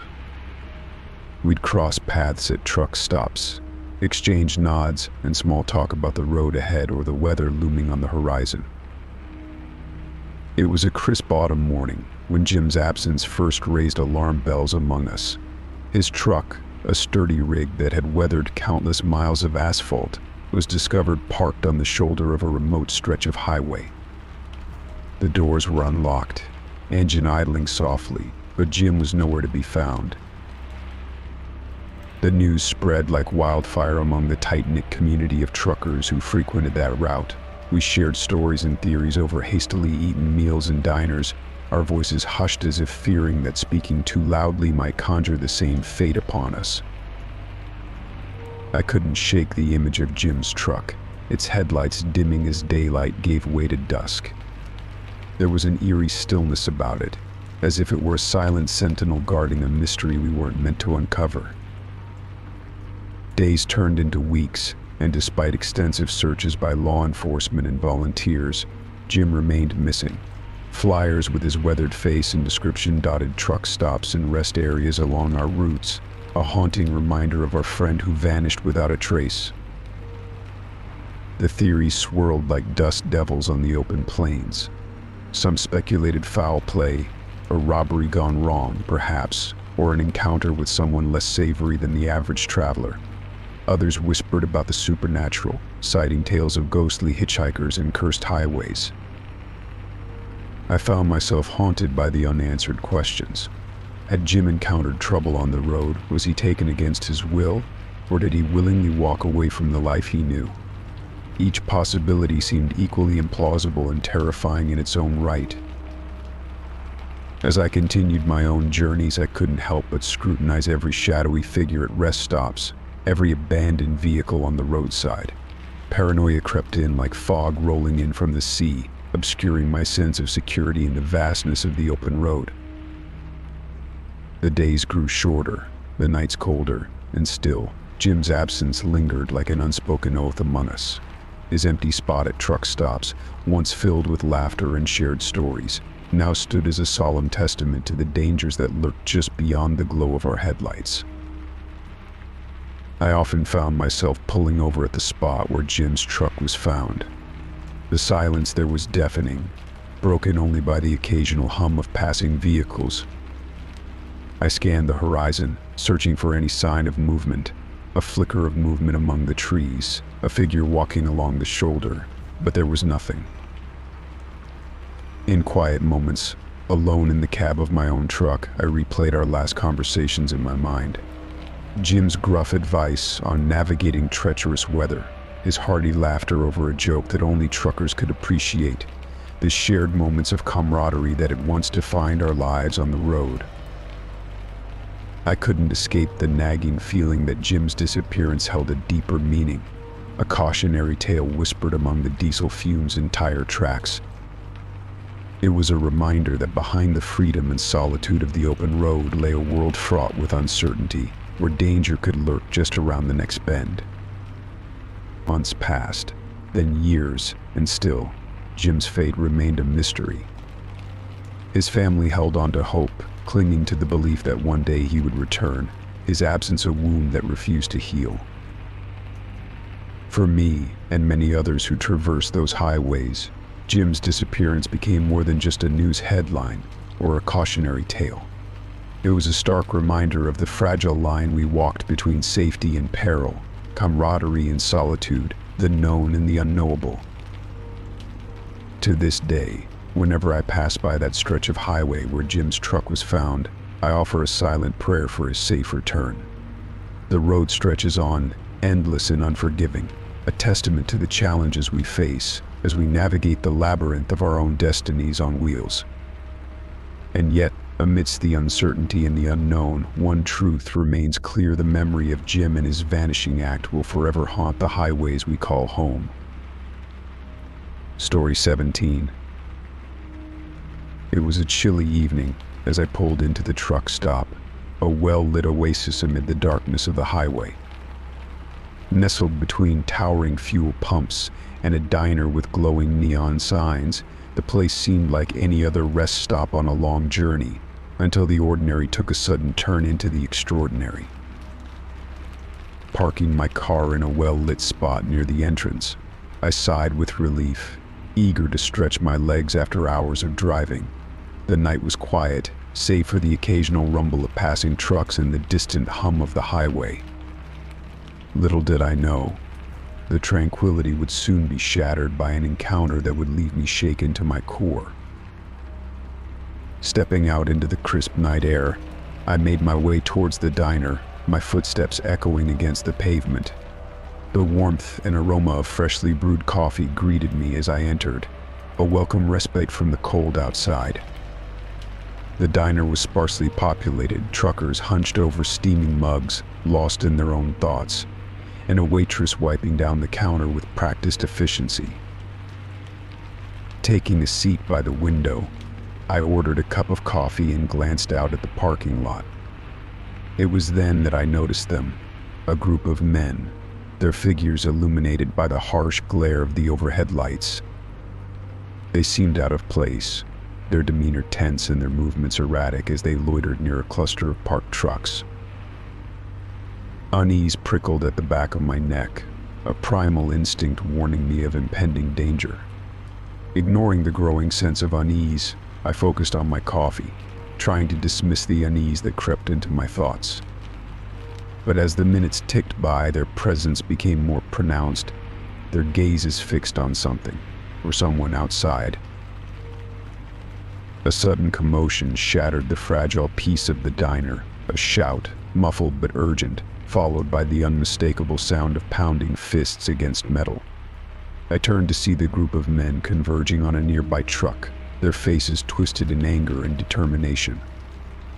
They banged on the doors, shouting unintelligible demands that echoed through the night air. Fear clenched my heart as I realized they were not just any group of strangers, they were hostile, driven by some unseen motive that threatened to erupt into violence. Panic surged through me, a primal instinct urging flight over fight. I reached for my phone, fingers trembling as I dialed the emergency number, praying for help to arrive swiftly. Outside, the situation escalated. A window shattered with a deafening crash, sending slivers of glass glittering in the harsh light. The trucker inside yelled in protest, his voice drowned out by the shouts of the men demanding entry. Time seemed to slow as I watched, helpless and terrified, unsure if the thin walls of the diner would shield me from the chaos unfolding outside. Minutes stretched into an eternity as I relayed the situation to the dispatcher, my voice strained with urgency. Help was on the way, they assured me, urging me to stay inside and remain calm. But calm was a luxury I could ill afford, my nerves fraying with each passing second. Suddenly, the diner's door burst open, the sound reverberating through the tense silence within. A collective gasp swept through the patrons as the group of men stormed inside, their faces contorted with fury and desperation. Panic seized the air, thick and suffocating, as they scanned the room with predatory eyes. Instinct propelled me to the farthest corner, seeking refuge in the shadows as the men prowled through the diner. Their gaze fell upon me, locking with mine in a chilling moment of recognition. Fear rooted me to the spot, my heart pounding in my chest as they closed in, their intentions clear and menacing. Just as their hands reached out, the shrill wail of sirens pierced the night air, a symphony of salvation that heralded the arrival of the police. The men froze, caught between defiance and retreat, their faces a mask of uncertainty. With swift determination, the officers burst through the door, their presence commanding and authoritative. "Hands up," now one of the officers barked, his voice cutting through the tension like a knife. The men hesitated, their bravado faltering in the face of law enforcement. Slowly, reluctantly, they complied, their hands raised in reluctant surrender. In the ensuing chaos, the police swiftly apprehended the men, their resistance subdued by the overwhelming force of authority. The diner erupted into a cacophony of relief and gratitude, patrons exchanging nervous glances and murmured assurances. I watched from my corner, shaken but unharmed, a silent witness to the fragility of safety and the resilience of hope. As the last of the men were led away in handcuffs, the tension ebbed like a tide receding, leaving behind a profound sense of gratitude and disbelief. I thanked the officers, their professionalism a stark contrast to the chaos that had threatened to consume us all. In the aftermath, I learned that the group had a history of confrontations at truck stops, their motives ranging from petty disputes to more sinister agendas. Their target that night remained a mystery, a question left unanswered amidst the rubble of shattered glass and shattered peace. Driving away from the truck stop, the night air felt colder, the darkness deeper than before. The memory of that harrowing night would linger, a reminder of the fragile line between safety and danger, between the ordinary and the extraordinary. And as I continued my journey, I vowed to never underestimate the power of vigilance and the courage it takes to confront the unknown. Story 18. The sun was beginning to dip below the horizon as I left the bustling city behind, eager to escape the rush-hour traffic and find a quicker route home.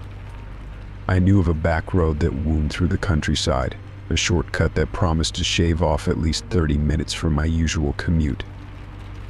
The prospect of avoiding the gridlock was enticing, despite the warnings from friends about the road's desolate reputation after dark.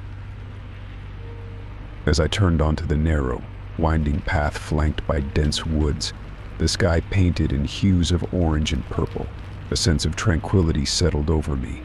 The road stretched ahead, empty and inviting, bordered by fields of tall grass swaying gently in the evening breeze. It seemed like the perfect escape from the urban chaos I had left behind. But as I navigated the unfamiliar twists and turns, a sense of unease crept into my mind. The shadows grew longer, and the solitude of the countryside felt oppressive. I glanced in the rearview mirror and noticed a car, a nondescript sedan, trailing behind me, its headlights piercing through the gathering dusk. At first I dismissed it as another traveler taking the same shortcut. But as mile after mile passed, the car remained behind me, never veering, never passing. A prickle of unease crawled up my spine, amplified by the isolation of the surroundings. There were no other cars on the road, no houses in sight, just me, the sedan, and the encroaching darkness. I tried to shake off my growing apprehension, focusing on the road ahead and the comforting hum of my engine. But when the sedan began to tailgate me, its headlights glaring in my rearview mirror, my unease turned to alarm. Each twist of the road felt like a trap closing in, the silence broken only by the low rumble of tires on pavement. As I rounded a sharp bend, the sedan suddenly accelerated, pulling alongside me. I caught a glimpse of the driver, a shadowy figure obscured by the dim interior of the car. My heart pounded in my chest as the sedan edged closer, dangerously close, forcing me to the very edge of the road. Instinct took over, adrenaline flooding my veins. With a quick maneuver, I veered sharply away from the sedan, my tires kicking up gravel as I shot down a narrow dirt path leading into the fields. The sedan hesitated for a moment, then veered after me, its engine roaring in pursuit. My pulse raced as I navigated the uneven terrain, the headlights of the sedan casting long, ominous shadows across the grass. I glanced back just in time to see the sedan falter, its tires struggling on the rough ground. Seizing the opportunity, I pushed my own vehicle harder, weaving through the fields in a desperate bid to lose my pursuer. For agonizing minutes that felt like hours, I raced through the darkness, the only sound the pounding of my heart and the distant roar of the sedan behind me. The fields blurred into a sea of green, punctuated by the occasional tree or rock that threatened to derail my escape.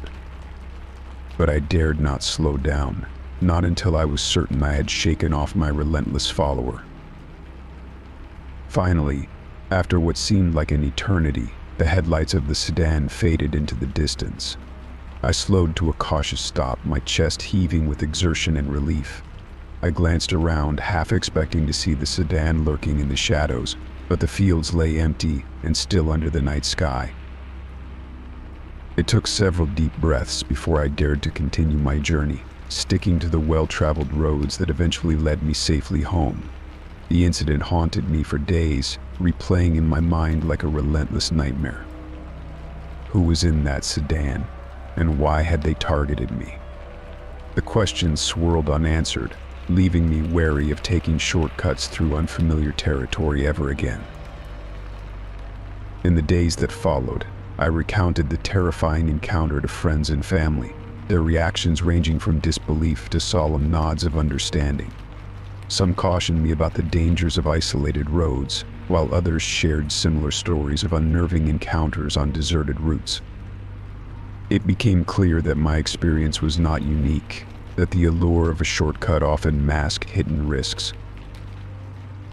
As time passed, the memory of the suspicious sedan began to fade, replaced by a cautious resolve to stick to familiar paths and well-lit routes. The incident had been a stark reminder of the fragility of safety, the thin line between a routine commute and a brush with danger. And while I eventually resumed my daily routines, driving with heightened awareness and caution, I knew that the image of the sedan and its shadowy driver would linger, a chilling reminder of the night I narrowly escaped the clutches of the unknown. A lesson learned in the solitude of an unforgiving countryside road.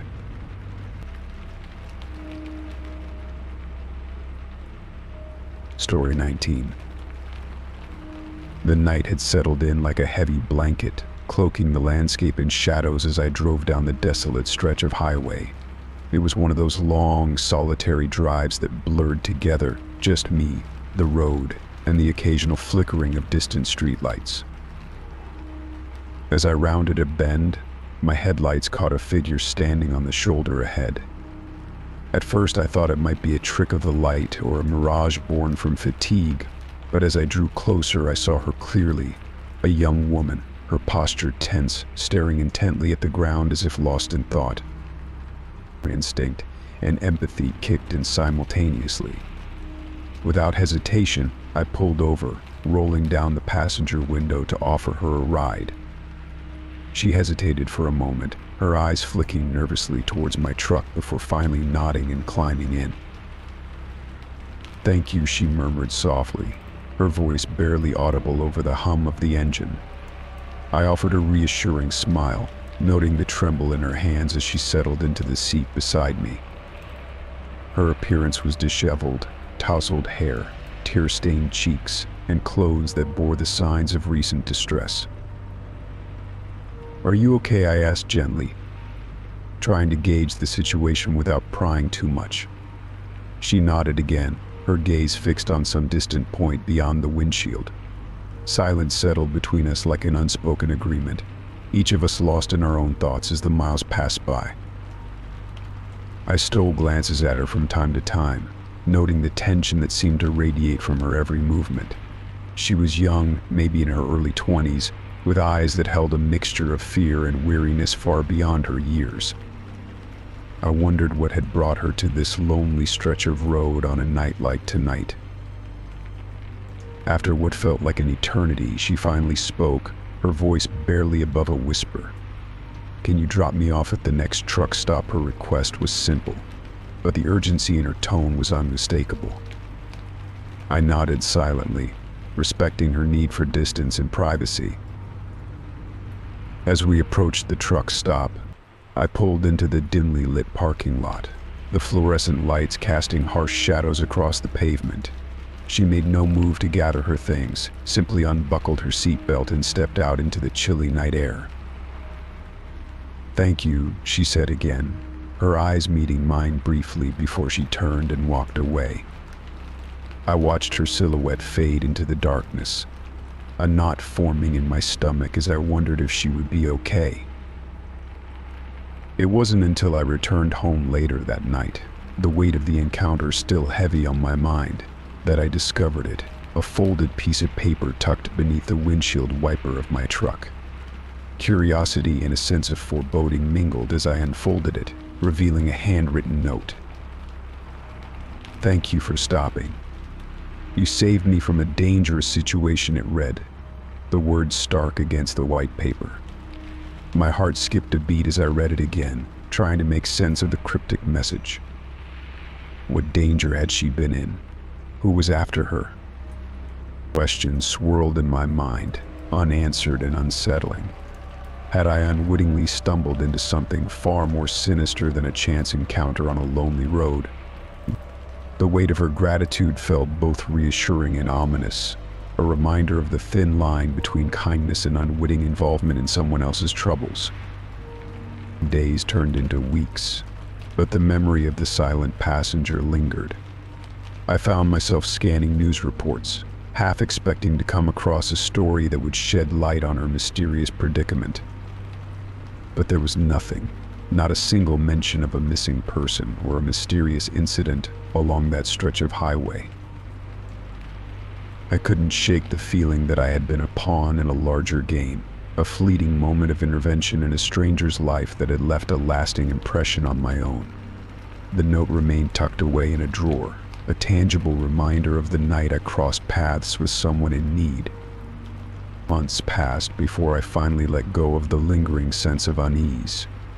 Life moved on, routines resumed, but the memory of the silent passenger stayed with me, a reminder of the fragility of human connection and the unpredictable twists of fate that could bring us together.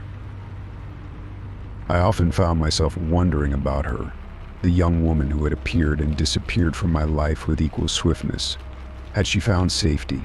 Had she managed to outrun whatever danger had pursued her that night? The note became a symbol of hope and uncertainty, a testament to the power of a simple act of kindness and the profound impact it could have on both giver and receiver.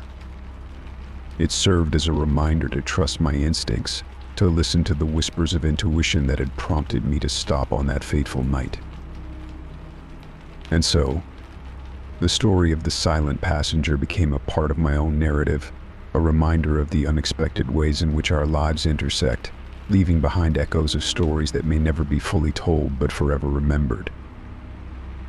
Story 20. The sun hung low in the sky, casting long shadows over the narrow streets of the small town as I rolled into its dusty center. My stomach rumbled, reminding me it had been hours since my last meal.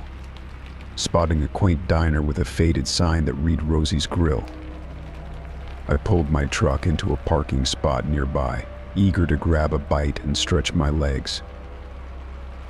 The town seemed frozen in time, with weather-worn buildings lining the main street. A few locals shuffled along the sidewalks, casting wary glances in my direction as I made my way to the diner's entrance. The air was thick with tension, an unspoken hostility that hung between the rustling leaves and the peeling paint of storefronts. Inside Rosie's, the atmosphere was no warmer. The diner was dimly lit, the air heavy with the scent of grease and old coffee. A handful of patrons sat at the counter, their hushed conversations halting as I entered. I took a seat at a booth by the window, trying to shake off the uneasy feeling creeping up my spine. A middle-aged waitress with tired eyes and a forced smile approached, handing me a laminated menu that had seen better days. Her greeting was polite but perfunctory, lacking the warmth one might expect in such an establishment. "What can I get ya, hun?" she asked, pencil poised over a notepad. "Just a coffee to start, please," I replied, trying to keep my tone light despite the chilly reception. As she shuffled off to fetch my order, I couldn't help but notice the stares from the other diners. Their eyes followed me, some openly curious, others downright hostile. It was as if my presence had disrupted the delicate equilibrium of their small-town routine. The coffee arrived quickly, accompanied by a slice of pie that looked more like a peace offering than dessert. I sipped the hot brew, letting its warmth soothe my nerves as I debated whether to stay or leave. But hunger and curiosity kept me seated, despite the palpable tension in the air. As I waited for my food, a burly man in worn denim approached, his footsteps heavy against the linoleum floor. He stopped at my booth, his arms crossed over his chest in a stance that exuded aggression. "You ain't from around here, are ya?" His voice was gruff, a challenge hidden beneath the question. "No, just passing through," I replied cautiously, setting down my coffee mug. He scowled, his gaze narrowing. "Well, we don't take too kindly to strangers parking near our property." I glanced out the window at my truck, parked innocuously on the street. "I'm sorry if I caused any trouble. I can move it if it's a problem." "You bet it's a problem," he growled, leaning closer. "This is our town, and we don't need outsiders stirring up trouble." I could feel the tension thickening, the other patrons now openly watching our exchange. It was clear I had unwittingly trespassed some unspoken boundary, and the consequences were becoming uncomfortably clear. "Look, I apologize," I said evenly, trying to defuse the situation. "I'll move my truck right now." He glared at me for a moment longer, then straightened up. "You better," he muttered, before turning and stalking back to his seat at the counter. I finished my coffee in silence, the taste bitter in my mouth. The waitress avoided my gaze as she brought me a plate of lukewarm food, her expression a mix of resignation and pity. I ate mechanically, my appetite soured by the hostile atmosphere that permeated the diner. When I finally paid and stood to leave, the air in the diner seemed to exhale with relief. I nodded tersely to the waitress, who offered a half-hearted farewell.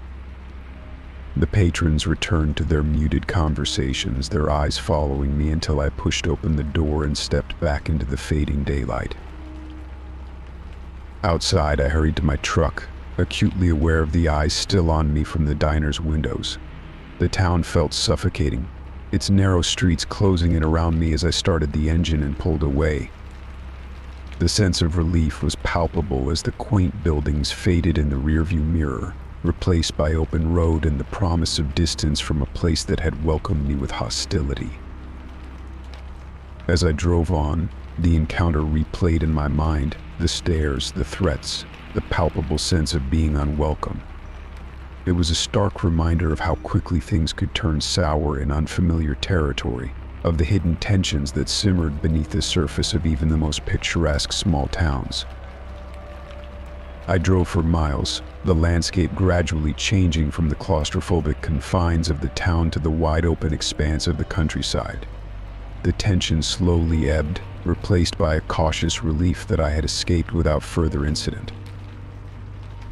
But the memory lingered, a cautionary tale of a hostile town and a narrow escape, a reminder to tread carefully in places where outsiders were viewed with suspicion and unwelcome was the only greeting they offered. Story 21. The night had settled over the truck stop like a heavy blanket, enveloping everything in a shroud of darkness broken only by the occasional flickering of overhead lights.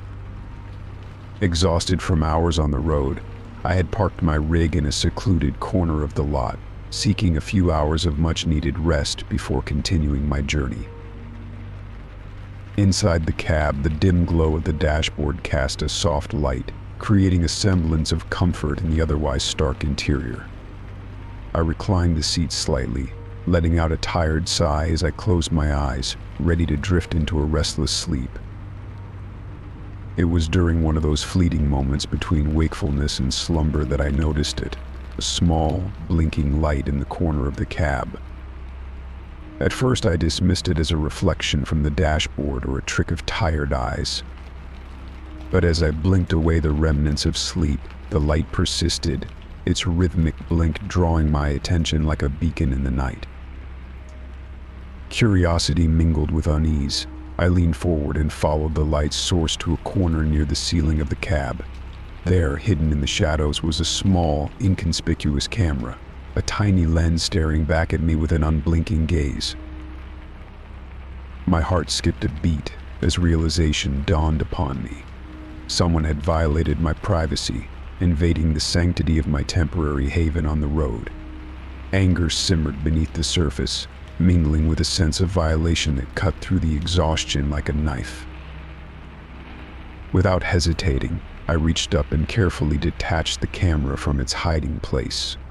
It was smaller than I expected, its surface smooth and unremarkable, except for the blinking indicator light that had betrayed its presence.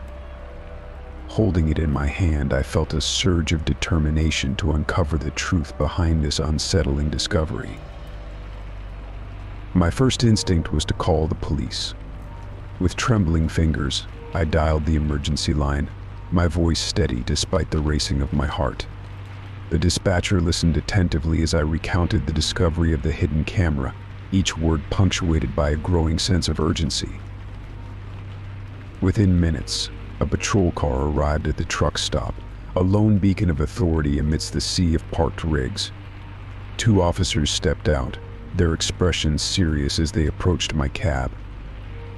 I greeted them with a mix of relief and apprehension, handing over the camera with a sense of relief that justice might soon follow.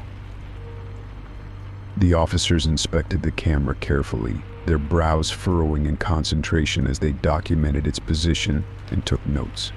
Their questions were probing yet respectful, seeking details about my journey and any interactions that might have led to this disturbing intrusion. "I'm sorry you had to go through this," one of the officers said, his voice sympathetic. "We'll take this seriously and investigate thoroughly." I nodded, grateful for their reassurance but still haunted by the unanswered question: who had placed the camera in my cab and why? As the officers continued their investigation, I found myself caught in a whirlwind of emotions: anger at the violation of my privacy, fear of the unknown motives behind the surveillance, and a lingering sense of vulnerability that had not been present before.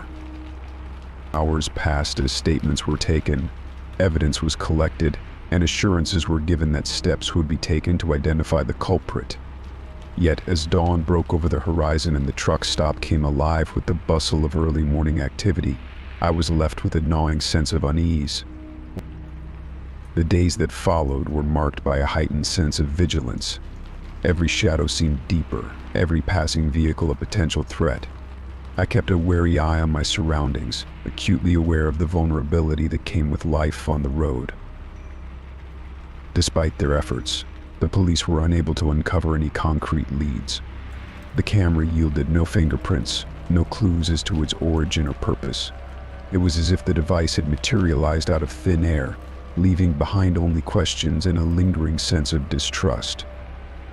Months turned into years, and the incident faded into memory, a cautionary tale shared among fellow truckers, a reminder of the risks that lurked in the shadows of the open road.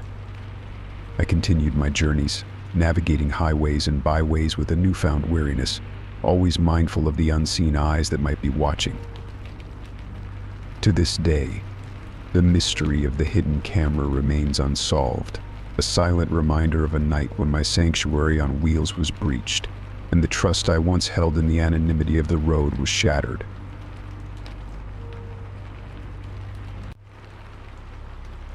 Story 22. The day had been long, filled with the winding roads and expansive landscapes that seemed to stretch endlessly into the horizon.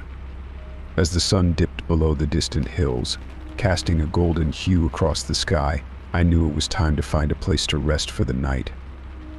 Spotting a secluded clearing off the main road, I pulled my truck to a stop, grateful for the chance to unwind in the tranquility of nature. The air was crisp with the promise of autumn, carrying the scent of pine and earth. The clearing was surrounded by towering trees, their branches swaying gently in the evening breeze. Nearby, nestled under the canopy, I noticed a small camper van parked discreetly among the shadows. Its presence gave me a sense of reassurance, someone else seeking solitude in the wilderness, much like myself.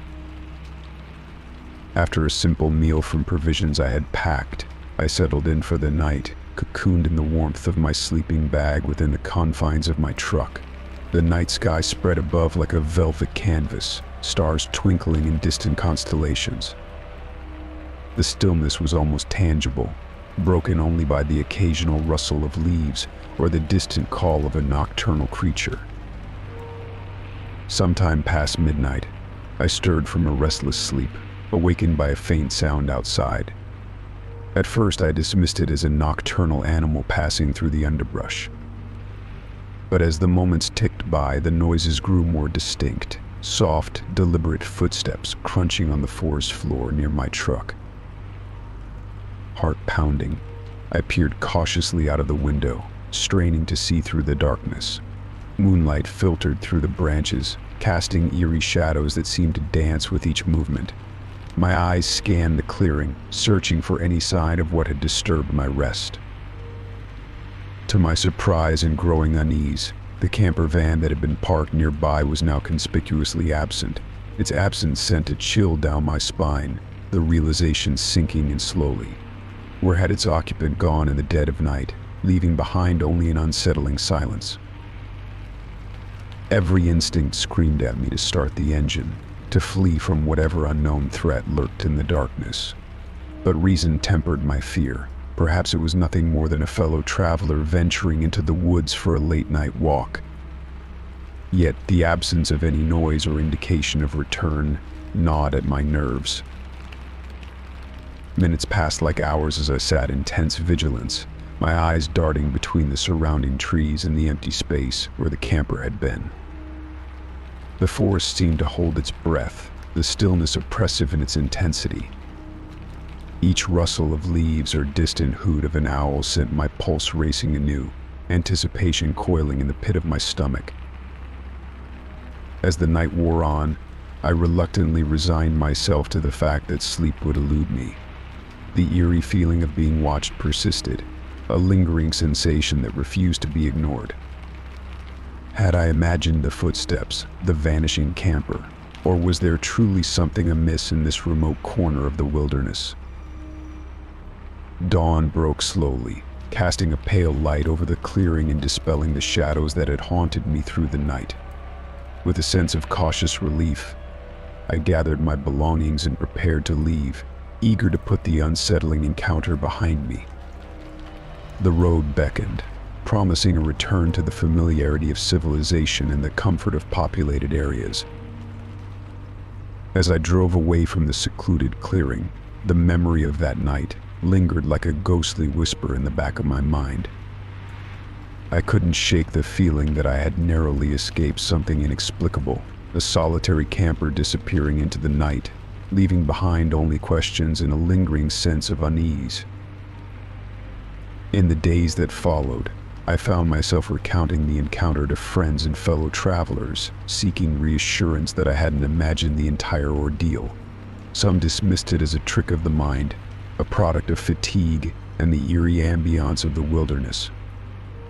Others listened with furrowed brows, sharing their own tales of inexplicable happenings in remote places. But for me, the lone camper and the footsteps in the night remained a haunting mystery, a reminder of the thin veil between serenity and the unknown. It was an experience that taught me to trust my instincts, to heed the subtle warnings that nature and circumstance sometimes whisper in the quiet hours of solitude. Story 23. It was a crisp autumn afternoon when I decided to take a break from the monotony of the highway and pulled into a rest area nestled between rolling hills and towering pine trees. The rest area, though serene with its picnic tables and neatly trimmed lawns, seemed deserted save for a few scattered cars. I parked my truck in a shaded spot near the edge of the lot, grateful for the chance to stretch my legs and breathe in the fresh air. As I reached into the back seat for a bottle of water, I noticed a figure approaching, a man rugged and weather-beaten, with a worn-out jacket and a tattered baseball cap pulled low over his eyes. At first, I assumed he was another traveler like myself, perhaps stopping to rest and regroup before continuing his journey. But as he drew nearer, his purpose became clear. He was approaching me with an urgency that set off alarm bells in my mind. "Hey buddy, spare some change," he called out, his voice rough and strained. I shook my head politely, offering a weak smile. "Sorry, I don't have any cash on me." He stopped a few feet away, his eyes narrowing in disbelief. "Come on, man," he insisted, his tone turning more aggressive. "I saw you pull up in that fancy truck. You got something to give." I felt a pang of unease as his demeanor shifted. His words were tinged with desperation and something else, anger, perhaps even menace. I glanced around nervously, suddenly aware of how isolated we were, the nearest building a distant silhouette against the horizon. "I really don't have any cash," I repeated, my voice firm but cautious. "I can't help you." He took a step closer, his expression hardening. "You think you're better than me," he spat, his words laced with venom. "You think you can just ignore me." My heart raced as he closed the distance between us, his hands balled into fists at his sides. Instinct told me to retreat, to get back into my truck and lock the doors.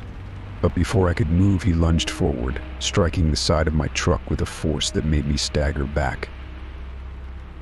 "Give me your wallet," he demanded, his voice rising to a shout. "I know you got money in there." Fear surged through me as he continued to pound on the truck, his shouts echoing through the empty rest area. Panic set in, adrenaline coursing through my veins as I fumbled for my keys and scrambled into the driver's seat. I slammed the door shut, locking it with trembling hands. He circled the truck like a predator, pounding on the windows and shouting obscenities. "I'll find you. You can't hide from me," he yelled, his voice distorted with rage. I started the engine, my heart hammering in my chest. Without looking back, I peeled out of the rest area, tires squealing on the asphalt. I glanced in my rearview mirror, watching as the man grew smaller and smaller, still shaking his fists in impotent fury. The road stretched out before me, the landscape blurring as I sped away from the nightmare that had unfolded at the rest area. My hands gripped the steering wheel tightly, my mind racing with questions and disbelief. How had a simple stop for a break turned into such a terrifying ordeal? I reached for my phone, fingers trembling as I dialed 911.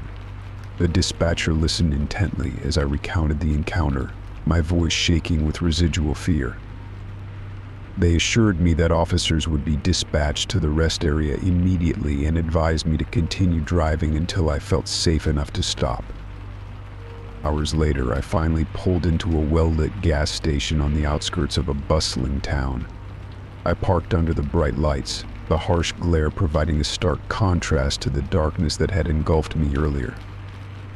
I took a deep breath, trying to steady my nerves as I waited for the police to arrive.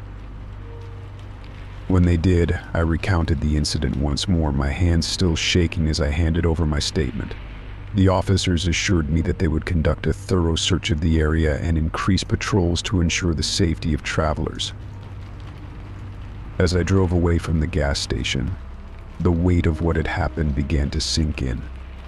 I had narrowly escaped a dangerous situation, a confrontation that could have ended much worse. The memory of the man's furious shouts and pounding fists haunted me, a stark reminder of the unpredictability that lurked even in the most mundane places.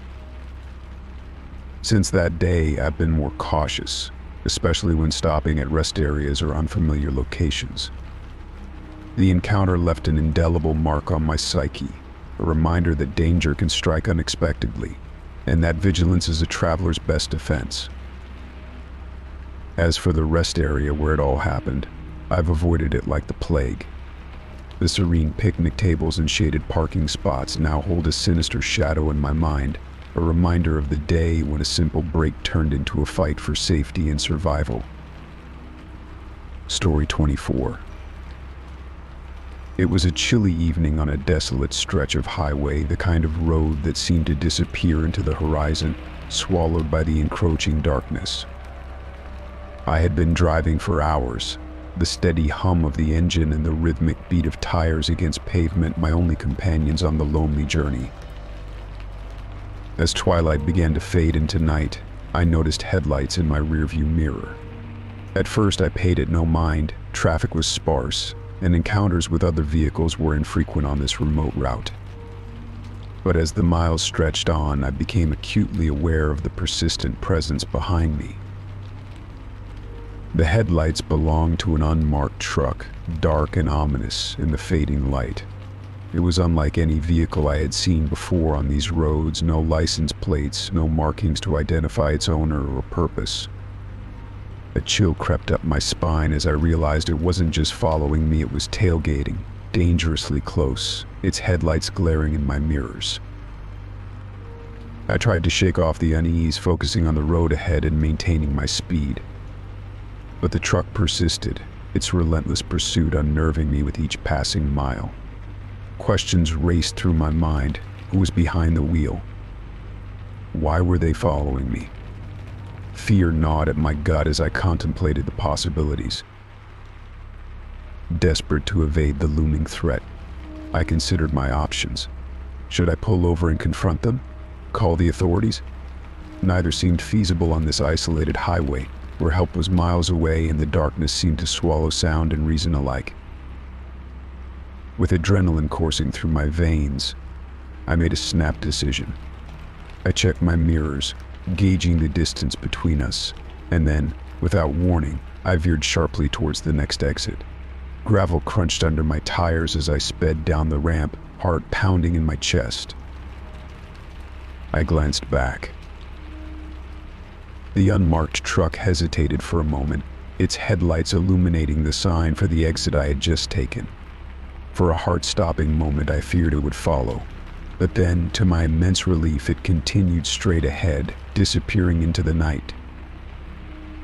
I pulled over at a deserted gas station, hands trembling as I turned off the engine. The night air was cold and still, the silence broken only by the distant hum of passing traffic on the highway. I sat there for what felt like an eternity, trying to make sense of what had just happened. Had I imagined the danger? Was it a case of mistaken identity, a driver with aggressive tendencies and no ill intent? Or had I narrowly escaped something far more sinister, a predator lurking in the shadows, waiting for the right moment to strike? As minutes turned into hours, I debated whether to report the incident to the authorities.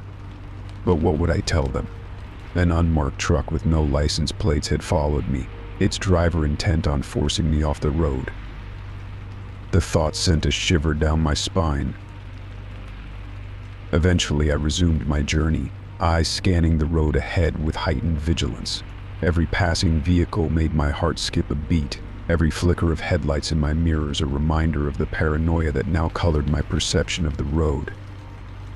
Days turned into weeks, and yet the memory of that night lingered like a shadow, casting doubt on the safety and security I once took for granted. I found myself researching similar incidents, reading news articles about highway predators and unsolved mysteries that echoed my own experience. The unmarked truck became a phantom in my thoughts, a specter haunting the edges of my consciousness. Had it been a one-time encounter, a random act of aggression in an otherwise uneventful journey? Or was there more to it, a pattern of behavior, a deliberate targeting that defied explanation? I shared my story cautiously with friends and fellow travelers, their reactions ranging from disbelief to shared experiences of their own. Tales emerged of strange vehicles on lonely highways, of encounters that left lasting scars on those who survived them. In quiet moments alone in my thoughts, I revisited that night on the highway, the blinding headlights, the sense of impending danger, the split-second decision that may have saved my life. The unmarked truck became a symbol of vulnerability, a reminder of the fragility of safety in a world where the line between menace and mercy could blur in an instant. To this day, I approach each journey with caution, eyes scanning the road for any sign of the unknown. The memory of that unmarked truck serves as a silent warning, a chilling reminder of the dangers that lurk in the darkness, waiting for unsuspecting travelers like me to cross their path. And though I escaped that night with my life, the fear of what might have been lingers, a shadow that refuses to be outrun on the lonely highways I call home.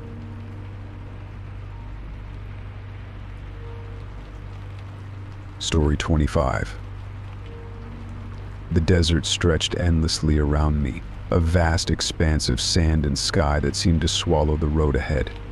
It was midday, and the sun blazed mercilessly overhead, casting distorted shadows that danced on the shimmering horizon. I had been driving for hours, the monotony of the desert landscape broken only by occasional cacti and the rare sighting of a distant tumbleweed. As my car rolled along the deserted highway, the heat seemed to seep into my bones, leaving me drained and weary. The air conditioner hummed faithfully, but even its cool breath couldn't entirely dispel the oppressive heat that pressed against the windows like a suffocating blanket. Then, just as the mirage of a distant oasis teased my tired eyes, I saw it, a figure standing by the side of the road, barely discernible in the shimmering heat waves.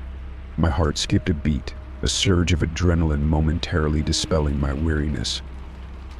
Was it a hitchhiker, stranded in this desolate landscape, or perhaps someone in need of assistance? I eased my foot off the accelerator, slowing the car as I approached. The figure grew clearer, a silhouette against the blinding backdrop of sand and sky. It appeared to be a man, dressed in desert-worn clothes, his posture slumped as if weary from the unforgiving sun. As I drew nearer, he raised a hand in a feeble gesture, signaling for help. Relief flooded through me. I wasn't alone in this vast emptiness. Without hesitation, I steered the car to the side of the road, the tires crunching on gravel as I came to a stop. Opening the door, I stepped out onto the scorching ground, squinting against the relentless glare. "Hey, are you okay?" I called out, shielding my eyes with one hand as I approached the man. No response. The figure remained motionless, as if frozen in time. Unease prickled at the back of my neck, a nagging sense that something wasn't quite right. Ignoring the warning bells ringing in my mind, I pressed on, determined to offer assistance to whoever stood before me. "Hey, I saw you signaling for help. Do you need water?" A ride. I ventured closer, the heat radiating from the sand beneath my feet. Still no response. The figure seemed to waver in the desert heat, a mirage that defied explanation. Doubt crept into my thoughts. Was this a trick of the sun, a hallucination brought on by exhaustion and isolation? Yet the image before me remained stubbornly real, a solitary figure in need of aid. Heart pounding, I closed the distance between us, my footsteps crunching on the parched ground. But as I reached out a hand to touch the man's shoulder, he vanished, disappearing into thin air, as if swallowed by the desert itself. Shock and confusion seized me, my fingers grasping at empty space where he had stood just moments before. Stumbling back, I scanned the horizon in disbelief, searching for any sign of the mysterious figure. There was nothing, only the relentless sun and the endless expanse of sand stretching into infinity. Had I imagined it all? Was the desert playing tricks on my tired mind? A wave of unease washed over me, chilling despite the relentless heat. I hurried back to my car, the engine ticking as it cooled in the midday sun. Climbing inside, I slammed the door shut, the echo reverberating through the silence that enveloped me. The desert seemed quieter now, its vastness intimidating rather than liberating. For the remainder of the journey, I couldn't shake the feeling of eyes watching me from the shimmering heat waves. Every gust of wind sounded like a whispered voice, every distant silhouette a potential mirage waiting to deceive. The encounter haunted me, a puzzle with no solution, leaving me to ponder the mysteries of the desert and the frailty of human perception.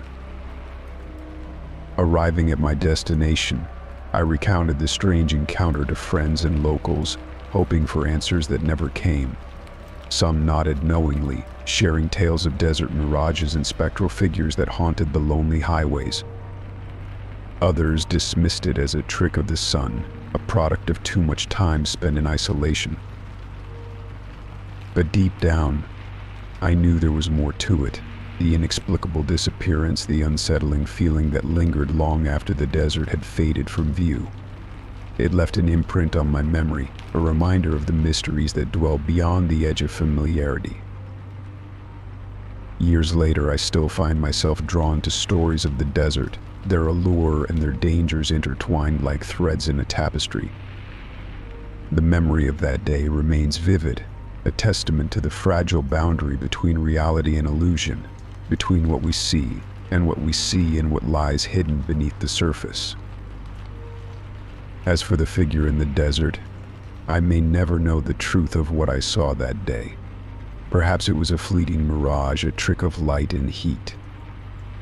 Or perhaps, just perhaps, the desert holds secrets that defy rational explanation, waiting for those brave enough to venture into its embrace and discover the truth that lies beyond the horizon. Story 26. The truck stop was a welcome sight after hours of driving through the darkness. Neon lights flickered against the night sky, casting an eerie glow over the rows of parked rigs. I pulled my semi into a vacant spot, grateful for the chance to stretch my legs and grab a quick bite before continuing my journey. It was well past midnight when I settled into the comfort of my cab, the faint murmur of voices and clinking of dishes from the nearby diner providing a backdrop to the solitude of the night. Exhaustion weighed heavily on my shoulders as I reclined the seat, ready to steal a few hours of rest before hitting the road again.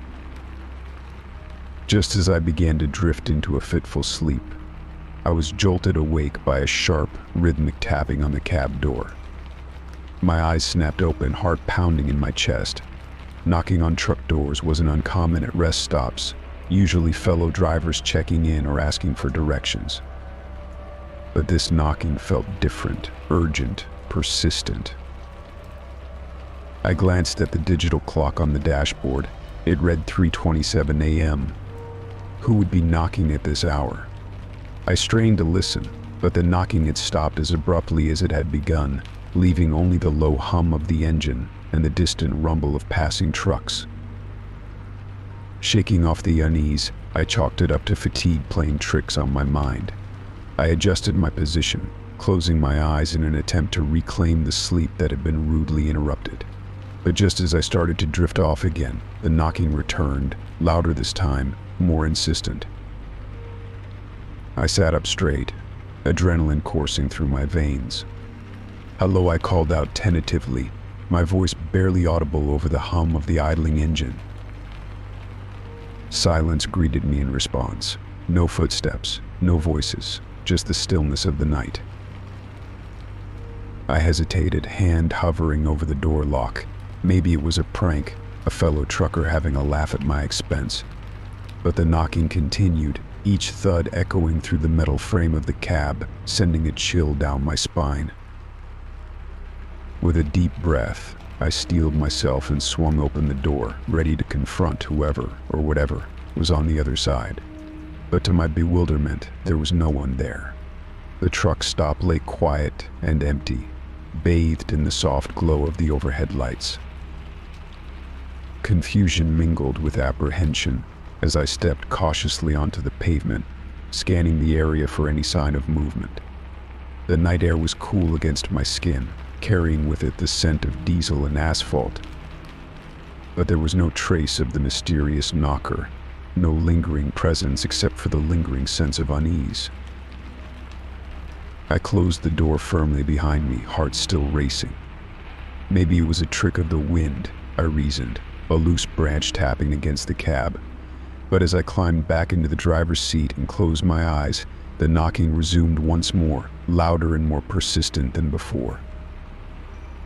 This time I refused to give in to fear.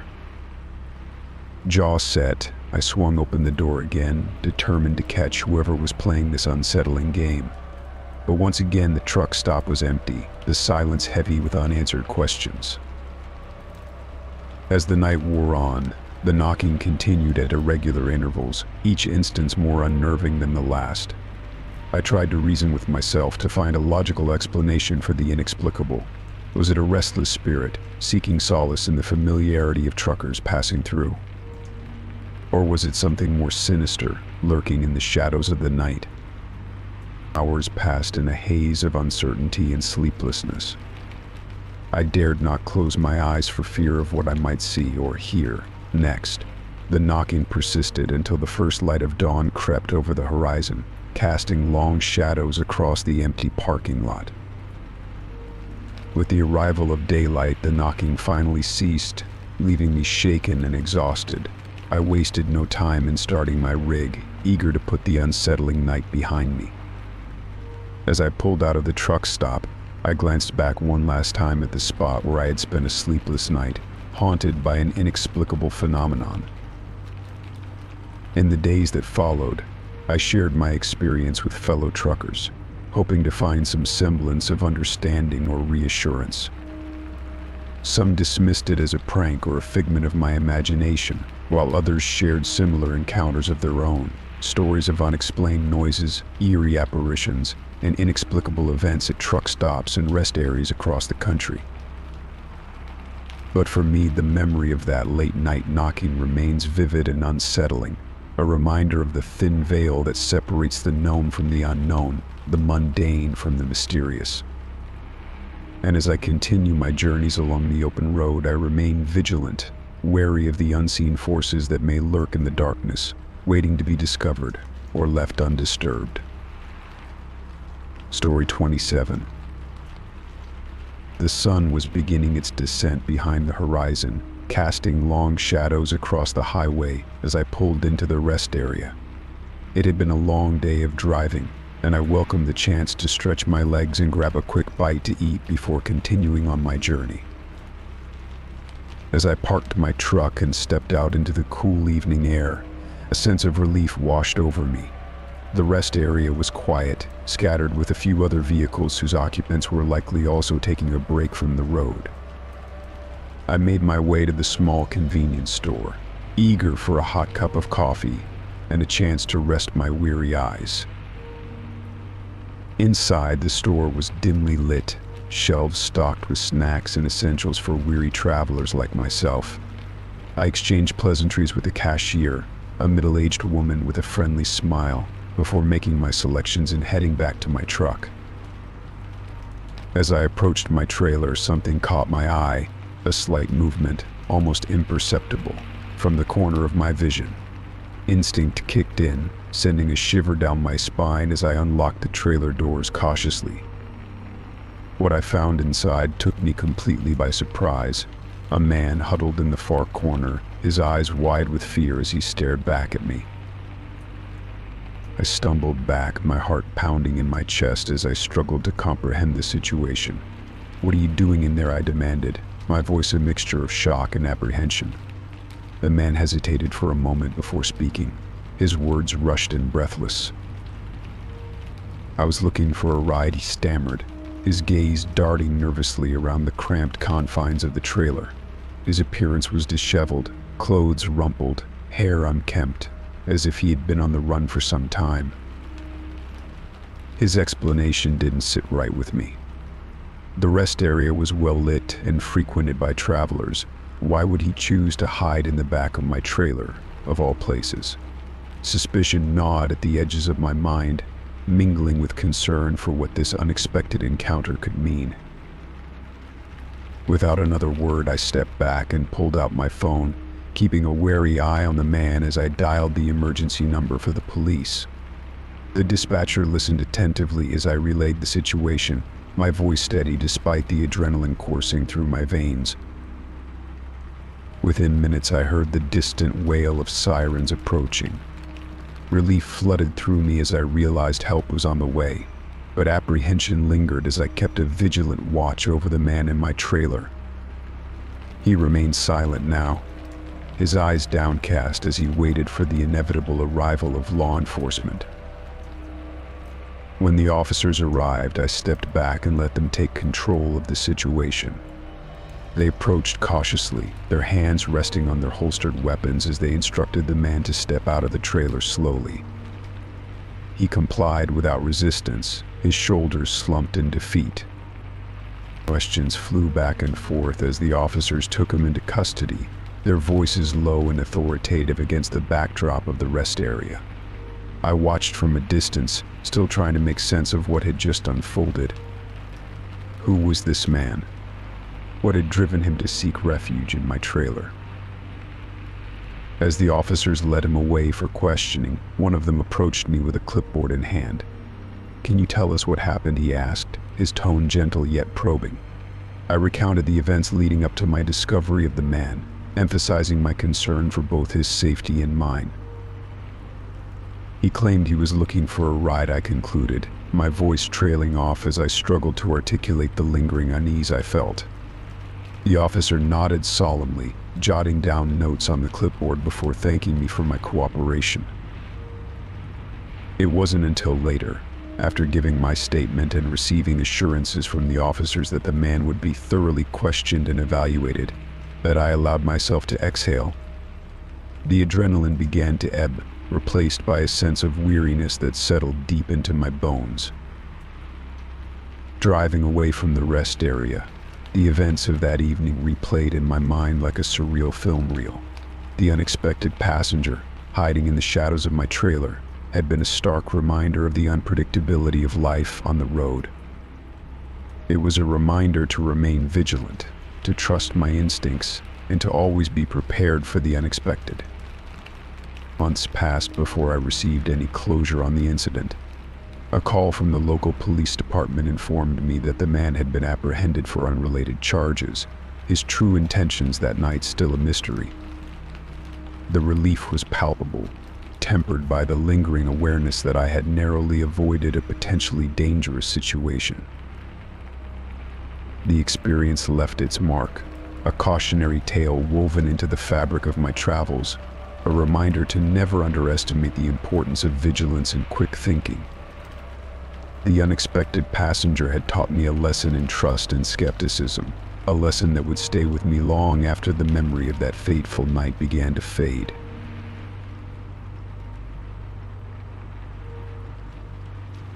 Story 28.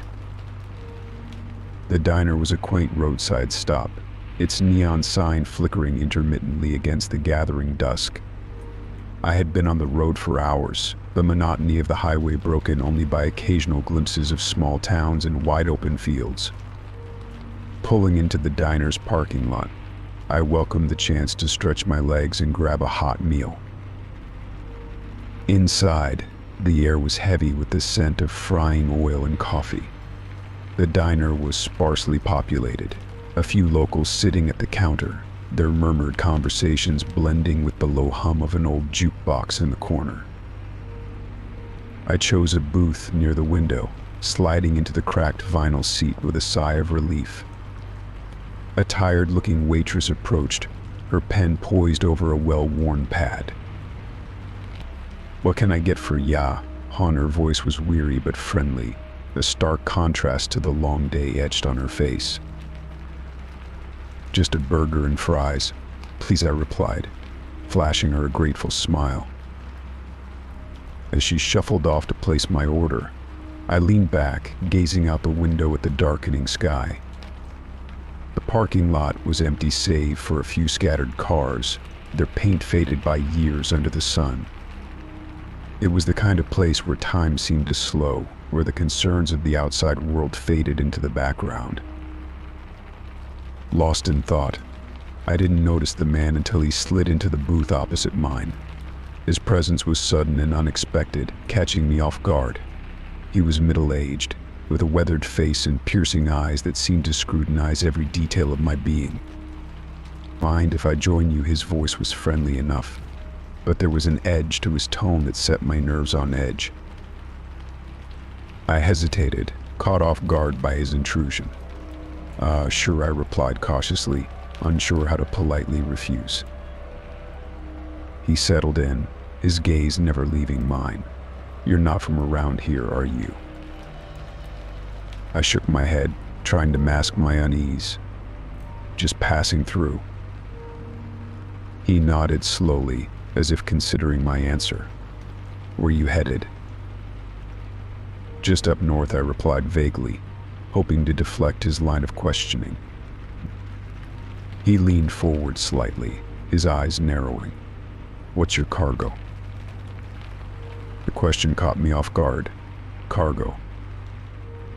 "Yeah, what are you hauling?" His tone was casual, but his eyes bore into mine with an intensity that sent a shiver down my spine. "Just supplies," I replied evasively, my mind racing for a way to end the conversation. He seemed unfazed, leaning back with a knowing smile. Must be quite the journey. I nodded tersely, grateful when the waitress arrived with my food. The man watched her leave, his gaze returning to me with renewed interest. "You travel this route often?" he asked casually, picking at his own plate of untouched food. "Not really," I replied shortly, focusing on my meal as a shield against his probing questions. He didn't seem deterred, his questions growing increasingly specific. He asked about the roads I had taken, the towns I had passed through, even the weather conditions I had encountered. Each question felt like a calculated probe, as if he were mapping out my journey for reasons unknown. As I ate, I became acutely aware of his presence, how he watched my every move, his questions becoming more invasive with each passing minute. My appetite waned, the once comforting diner now suffused with an oppressive tension. Finally, unable to bear it any longer, I pushed my plate away, feigning fullness. "Thanks for the company, but I should really get going." He studied me for a moment, his expression unreadable. "Of course. Safe travels." I nodded curtly, tossing a few bills on the table to cover my meal. The waitress gave me a sympathetic smile as I passed, her eyes flickering to the man still seated in the booth. Outside, the cool evening air did little to ease my unease. I felt watched, as if eyes followed my every step as I hurried to my truck. The parking lot was eerily quiet, the diner's neon sign casting long shadows across the cracked asphalt. I climbed into the cab, starting the engine with trembling hands. Glancing in the rearview mirror, I half expected to see the man standing behind me, watching as I drove away. But the parking lot was empty save for my truck and the faint glow of the diner's lights.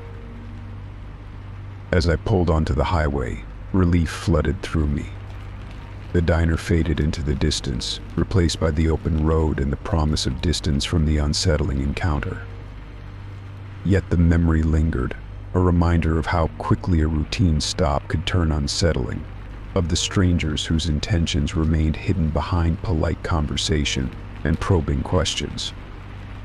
Hours passed before I dared to relax, the miles stretching out beneath my tires as I put the strange diner behind me. The night closed in around me, the stars emerging one by one in the vast expanse of the sky. But even as I drove on, the memory of the man in the diner haunted me. His questions, his stare, they lingered like a shadow, a reminder of how vulnerable one could feel in the presence of a stranger whose intentions were unclear. And to this day, whenever I pass a roadside diner or a lone traveler on the highway, I remember the strange encounter, the questions asked, the unease felt, and the relief of driving away, leaving behind a place where a friendly conversation turned into something altogether more disquieting. Story 29. The winding road cut through dense, ancient forest, the towering trees creating a canopy that filtered the late afternoon sunlight into dappled patches on the pavement. It was a picturesque scene, the kind that made me appreciate the beauty and isolation of remote landscapes. Little did I know, the tranquility of the forest was about to be shattered by an encounter that would test my instincts and resolve. I had been driving for hours, navigating the twisting turns and occasional potholes that marked the road through the wilderness. My destination, a secluded cabin nestled deep within the woods, promised solitude and respite from the demands of city life. As I rounded a bend, however, my plans were abruptly interrupted by a sight that sent a chill down my spine. Ahead, blocking the road entirely, was a massive tree, a fallen giant that had crashed down, its branches reaching out like skeletal fingers across the asphalt. My heart sank as I realized there was no way around it. My only options were to turn back or find a way to clear the obstruction. Pulling over to the side of the road, I switched off the engine and stepped out into the cool, crisp air. The silence of the forest enveloped me, broken only by the distant rustle of leaves and the occasional chirp of a bird. Surveying the scene, I weighed my options, my gaze lingering on the fallen tree that now stood between me and my destination. As I contemplated my next move, a sense of unease crept over me, a prickling sensation at the back of my neck that warned of unseen danger. Instinctively, I glanced around, my eyes scanning the shadows beneath the trees and the dense underbrush that lined the road. It was then that I noticed movement, a subtle shifting of leaves, a barely audible murmur that sent a shiver down my spine. Emerging from the forest like phantoms materializing from thin air, a group of men stepped into view. They were rugged, their clothes worn and earth-stained, their faces weathered by sun and wind. Their presence was unsettling, their intent unclear as they approached with purposeful strides. My pulse quickened as I realized the gravity of the situation. The fallen tree, it seemed, was not a random obstacle but a deliberate blockade, a trap set to ensnare unsuspecting travelers. Fear and adrenaline surged through me as I considered my options, the forest suddenly feeling more threatening than inviting. Without hesitation, I scrambled back into my car, hands trembling as I fumbled for the keys. The engine roared to life, the sound echoing through the quiet forest as I shifted into reverse. My heart pounded in my chest as I maneuvered the car with precision, backing away from the barricade and the ominous figures that now stood in its shadow. As I navigated the narrow road in reverse, the men's expressions darkened, their movements becoming more urgent. Shouts echoed through the trees, a language unfamiliar and harsh. The air seemed to thicken with tension, the forest closing in around me like a predator poised to strike. With a surge of relief, I cleared the fallen tree and shifted into drive, my tires gripping the gravel as I sped away from the scene. Branches scraped against the car's exterior, a haunting reminder of the peril I had narrowly escaped. I dared not look back, my focus locked on the road ahead as I raced towards safety and civilization. It wasn't until I reached a small town hours later, the glow of streetlights and the buzz of activity signaling sanctuary, that I allowed myself to exhale. Pulling into a gas station, I parked the car and leaned back against the seat, my hands still shaking from the adrenaline-fueled escape. I recounted the harrowing encounter to the local sheriff, his expression grave as he listened to my tale. He assured me that patrols would be increased in the area, promising to investigate the incident and ensure the safety of travelers through the forest. Yet, despite his assurances, a lingering unease remained, a shadow cast by the memory of those men emerging from the woods, their intentions unknown and their presence a chilling reminder of the dangers that lurked in the wilderness. In the days that followed, I found myself haunted by the encounter, a cautionary tale shared among fellow travelers, a reminder to remain vigilant and trust in instinct when navigating unfamiliar terrain. The forest, once a symbol of tranquility and natural beauty, now held a darker allure, a place where the line between solitude and peril was razor thin. As I resumed my journey, the memory of that blocked road and the menacing figures that had emerged from the shadows stayed with me, a silent testament to the unpredictability of the road and the resilience required to navigate its twists and turns. And though I continued to seek solace in the solitude of remote landscapes, I did so with a newfound awareness of the dangers that could lie just beyond the next bend.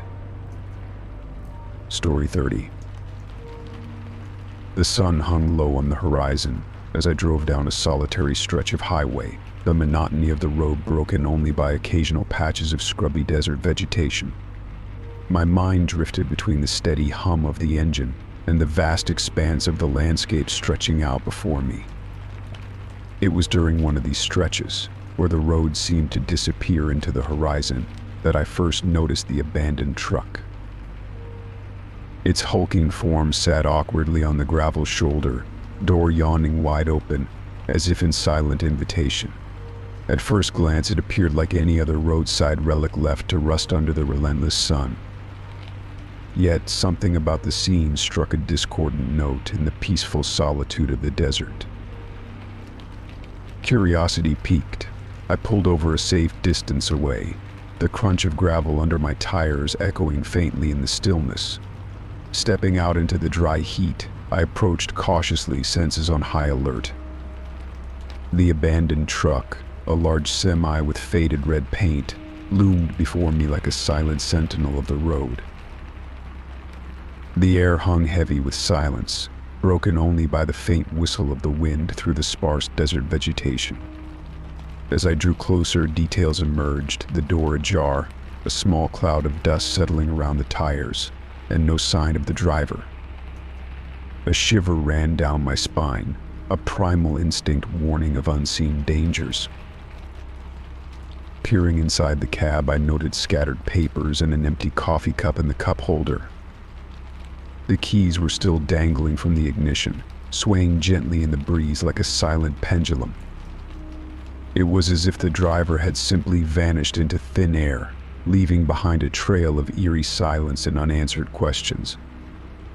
Unease settled in the pit of my stomach as I debated my next move. Should I search the area for clues, call the authorities, or simply continue on my journey, leaving the mystery of the abandoned truck behind me? The desert seemed to hold its breath, waiting for my decision. Opting for caution, I retrieved my phone from the glove compartment and dialed emergency services, my voice steady despite the lingering sense of foreboding. The dispatcher on the other end listened patiently as I recounted the details, her assurances tempered by the weight of concern in her tone. "Stay where you are," she advised firmly. "Help is on the way. Do not touch anything."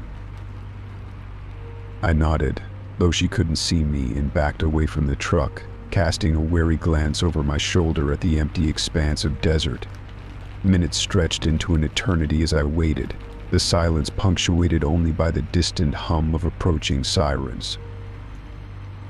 Soon a patrol car pulled up alongside my truck, its flashing lights cutting through the gathering dusk. Two officers emerged, their expressions a mix of professionalism and cautious curiosity. They approached me first, asking for my account of the discovery, before turning their attention to the abandoned truck. Together, we combed the area for any sign of the missing driver, footprints in the sand, discarded personal effects, anything that might provide a clue to their sudden disappearance. Yet, the desert yielded no answers, its secrets buried beneath layers of timeless solitude. As the night wore on, more emergency responders arrived, their search expanding to include the surrounding landscape. Helicopters circled overhead, casting stark beams of light into the darkness below. It was a scene straight out of a crime drama, surreal and unsettling in its intensity. The hours turned into a restless vigil, each passing minute deepening the mystery of the abandoned truck and the fate of its missing driver. News crews arrived, their cameras capturing the unfolding drama as speculation swirled among onlookers and reporters. Days stretched into weeks, the initial flurry of activity giving way to a haunting silence. The investigation into the disappearance hit dead ends, the truck offering no clues beyond its enigmatic presence on the roadside. The driver's family and friends pleaded for answers, their anguish echoing across the desert like a mournful cry. In the aftermath, I found myself haunted by the memory of that lonely stretch of highway and the abandoned truck that had sparked a cascade of events. What had happened to the driver? Where had they gone, leaving behind their truck and belongings? The desert held its secrets close, its vastness a testament to the mysteries that could unfold in the most unexpected places. I couldn't shake the sense of unease that lingered, a reminder of how quickly the familiar could give way to the unknown, leaving behind only questions and a profound sense of loss.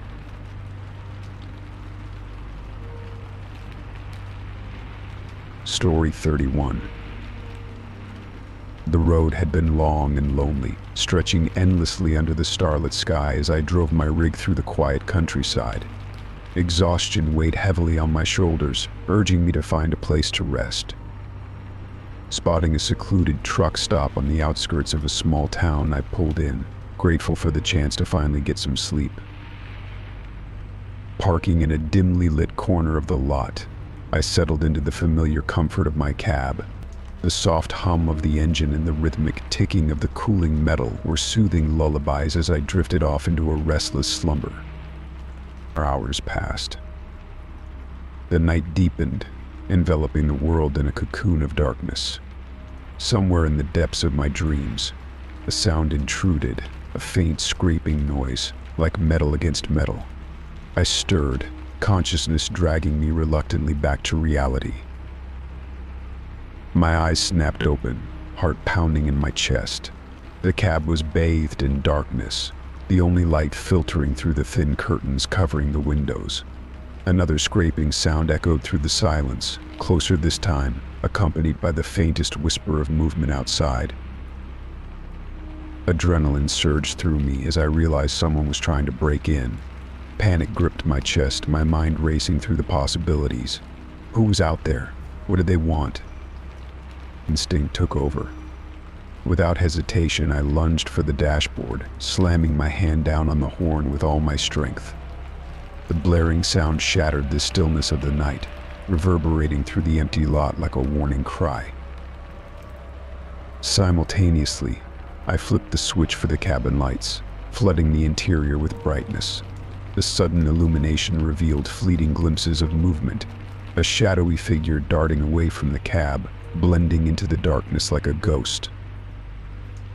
Heart pounding, breath coming in ragged gasps, I fumbled for my phone, fingers trembling as I dialed emergency services. The dispatcher listened intently as I recounted what had happened, my voice shaky with fear and adrenaline. They assured me that officers were on their way and advised me to stay inside and lock the doors until they arrived.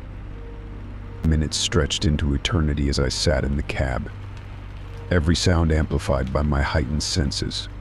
The faint hum of distant traffic, the rustle of leaves in the breeze, it all seemed amplified, ominous in the aftermath of the attempted break-in. When the police finally arrived, I stepped out cautiously, hands raised in a gesture of surrender. Two officers approached, their flashlights cutting through the darkness as they scanned the area for any sign of the intruder. I recounted the events once more, my voice steadier now but still laced with tension. They nodded solemnly, taking notes as they inspected the exterior of the cab for any evidence left behind. "We'll patrol the area more frequently tonight," one of the officers assured me, his voice calm and reassuring. "But unfortunately, without more information or witnesses, it's going to be difficult to track down whoever did this." Their words hung heavy in the air, a reminder of the vulnerability that came with life on the road. I thanked them for their prompt response, watching as they drove away into the night, leaving me alone once more. Back inside the cab, I locked the doors and sat in silence, the adrenaline rush slowly fading into a bone-deep weariness. Thoughts raced through my mind. What if I hadn't woken up? What if they had managed to get inside? As dawn broke on the horizon, casting a soft glow over the sleeping town, I finally allowed myself to relax. The night had been a stark reminder of the dangers that lurked in the darkness, but it had also reinforced the importance of vigilance and quick thinking. In the days that followed, I found myself checking and rechecking the locks on my cab, hyper-aware of every sound outside. The memory of that night lingered, a shadow in the back of my mind, a reminder that safety was never guaranteed, even in the relative security of a truck stop. Since then, I've been more cautious, choosing rest stops and truck stops with well-lit parking lots and security cameras.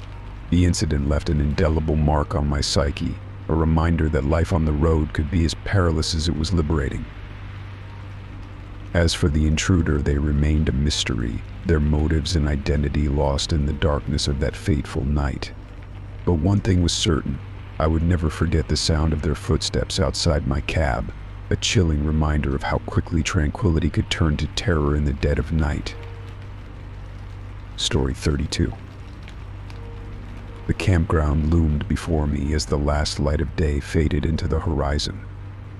Nestled deep within a forest of towering pines, its entrance was marked by a weathered wooden sign that creaked in the evening breeze.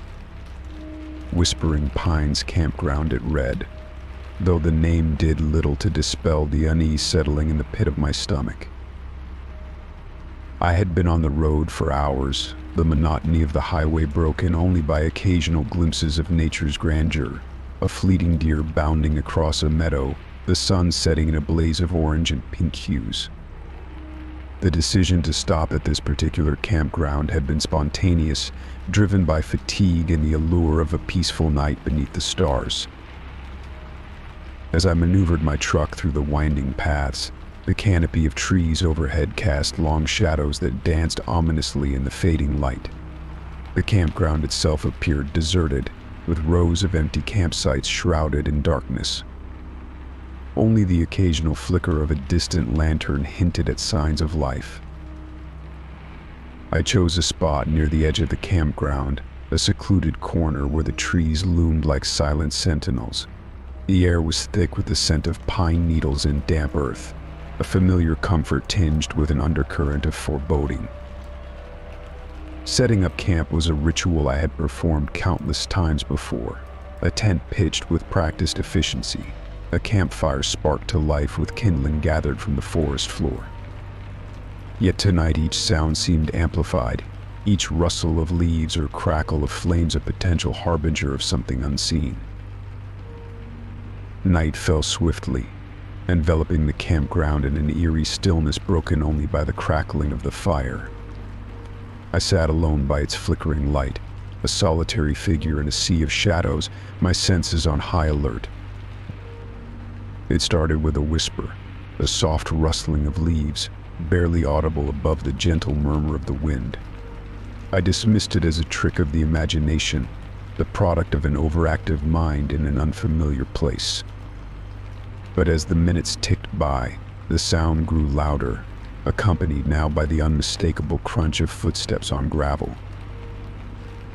I glanced around, heart pounding in my chest, searching for the source of the disturbance. Shadows danced on the perimeter of my vision, fleeting glimpses of movement that defied explanation. Anxiety coiled in my gut as I realized I was not alone.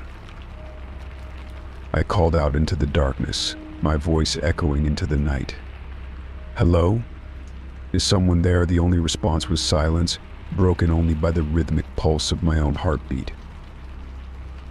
I retreated into the safety of my tent, zipping it shut with trembling hands. The fabric offered little comfort against the palpable sense of unease that permeated the air. Outside, the footsteps continued, circling my campsite like a predator stalking its prey. Hours passed in agonizing slowness. Every rustle of leaves, every snap of a twig outside sent a shiver down my spine. Sleep was an elusive companion, chased away by the fear that gripped me in its icy grasp. Dawn broke like a merciful reprieve, the first light of morning casting a pale glow over the campground. Relieved but wary, I emerged from my tent, eyes scanning the surroundings for any sign of the night's disturbances. There, on the ground near my truck, I found footprints, deep impressions in the soft earth, leading away into the forest. They were unmistakably human, their presence a chilling reminder of the intruder who had haunted my night. With trembling hands, I packed up my campsite hastily, each movement fueled by a primal instinct to flee. The sense of relief was palpable as I loaded my truck, the engine roaring to life with a reassuring hum. As I pulled out of the campground, leaving behind the solitude and shadows, I couldn't shake the feeling of eyes watching me from the depths of the forest.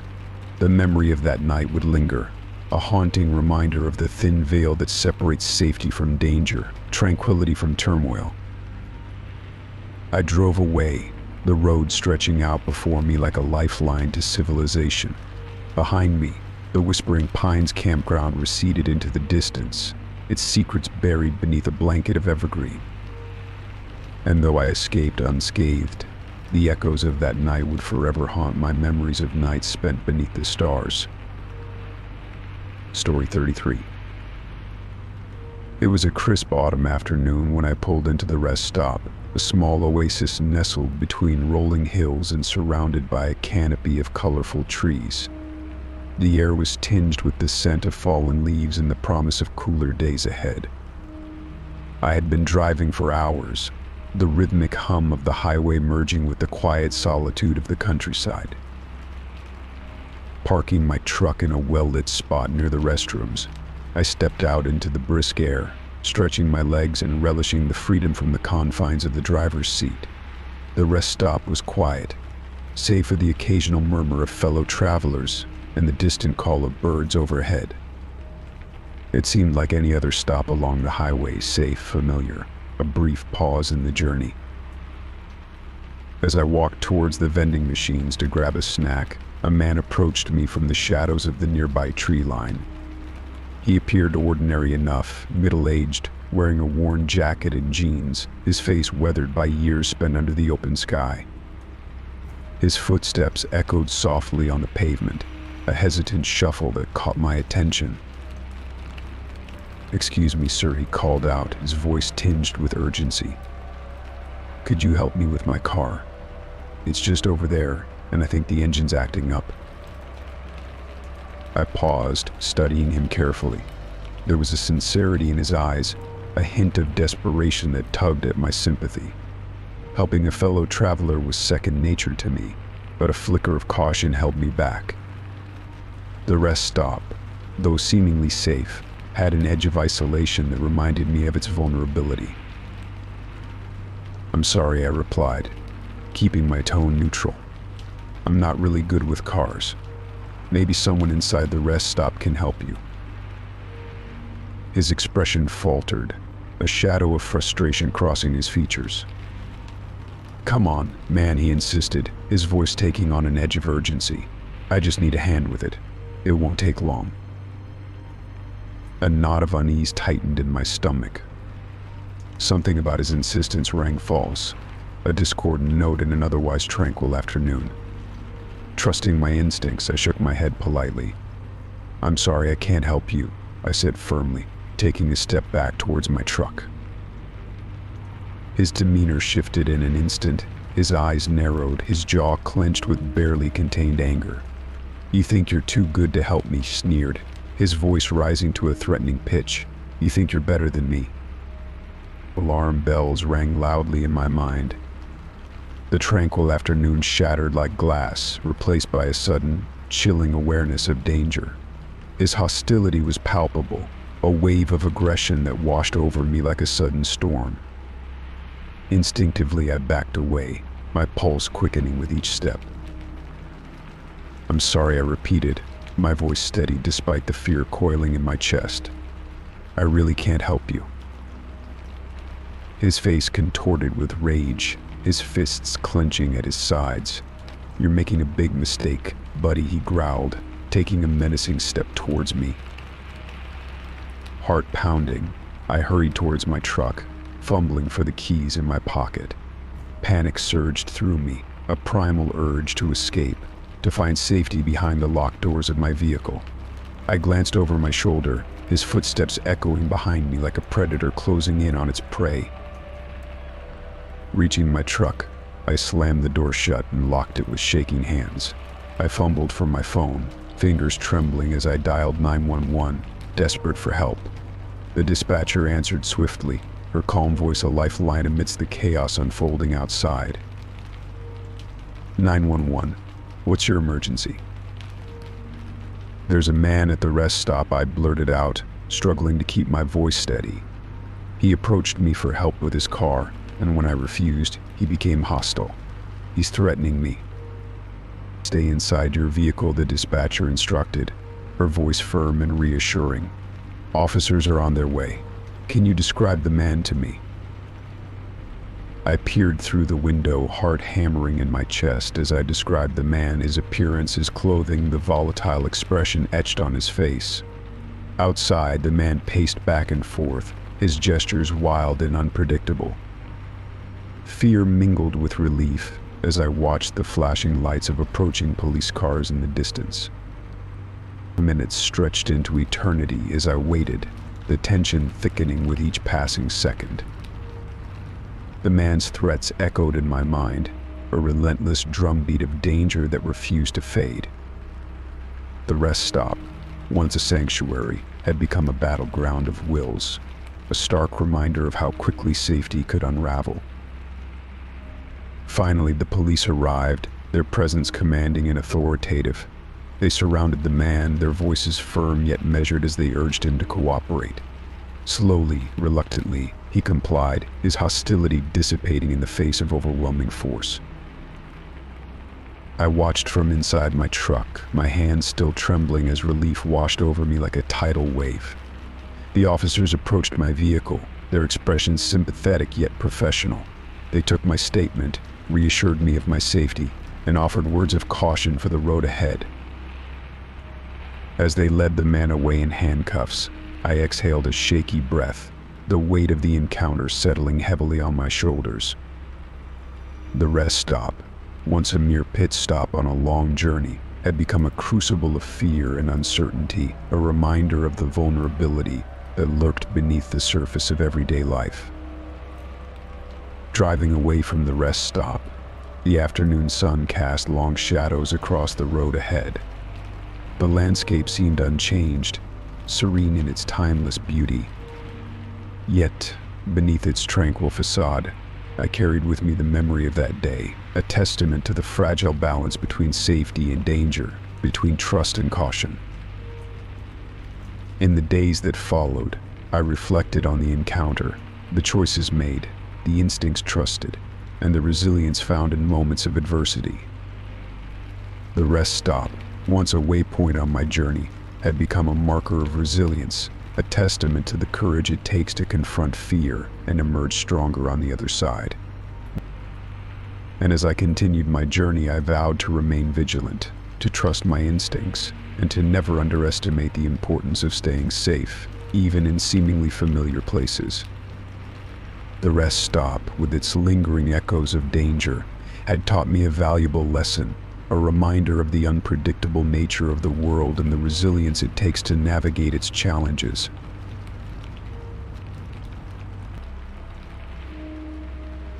Story 34. The truck stop buzzed with activity under the harsh glow of fluorescent lights, a beacon of respite for weary travelers and truckers alike. I had been on the road for hours, navigating the winding highways and empty stretches of interstate. As the sun dipped below the horizon, casting long shadows across the asphalt, I pulled into the truck stop, grateful for a chance to stretch my legs and grab a hot meal. I parked my rig in a well-lit spot near the diner, the hum of idling engines and distant chatter creating a backdrop to the solitude of the night. Stretching my stiff muscles, I climbed down from the cab and made my way toward the diner's welcoming glow. Inside, the diner was a bustling haven of warmth and activity. The smell of coffee mingled with the sizzle of grilled food, drawing in tired travelers seeking comfort and sustenance. I found an empty booth near the window, settling in with a menu as a waitress approached with a friendly smile. "Evening, Han. What can I get ya?" she asked, pen poised over her notepad. "Just a coffee for now, please," I replied, my voice rough from hours of driving.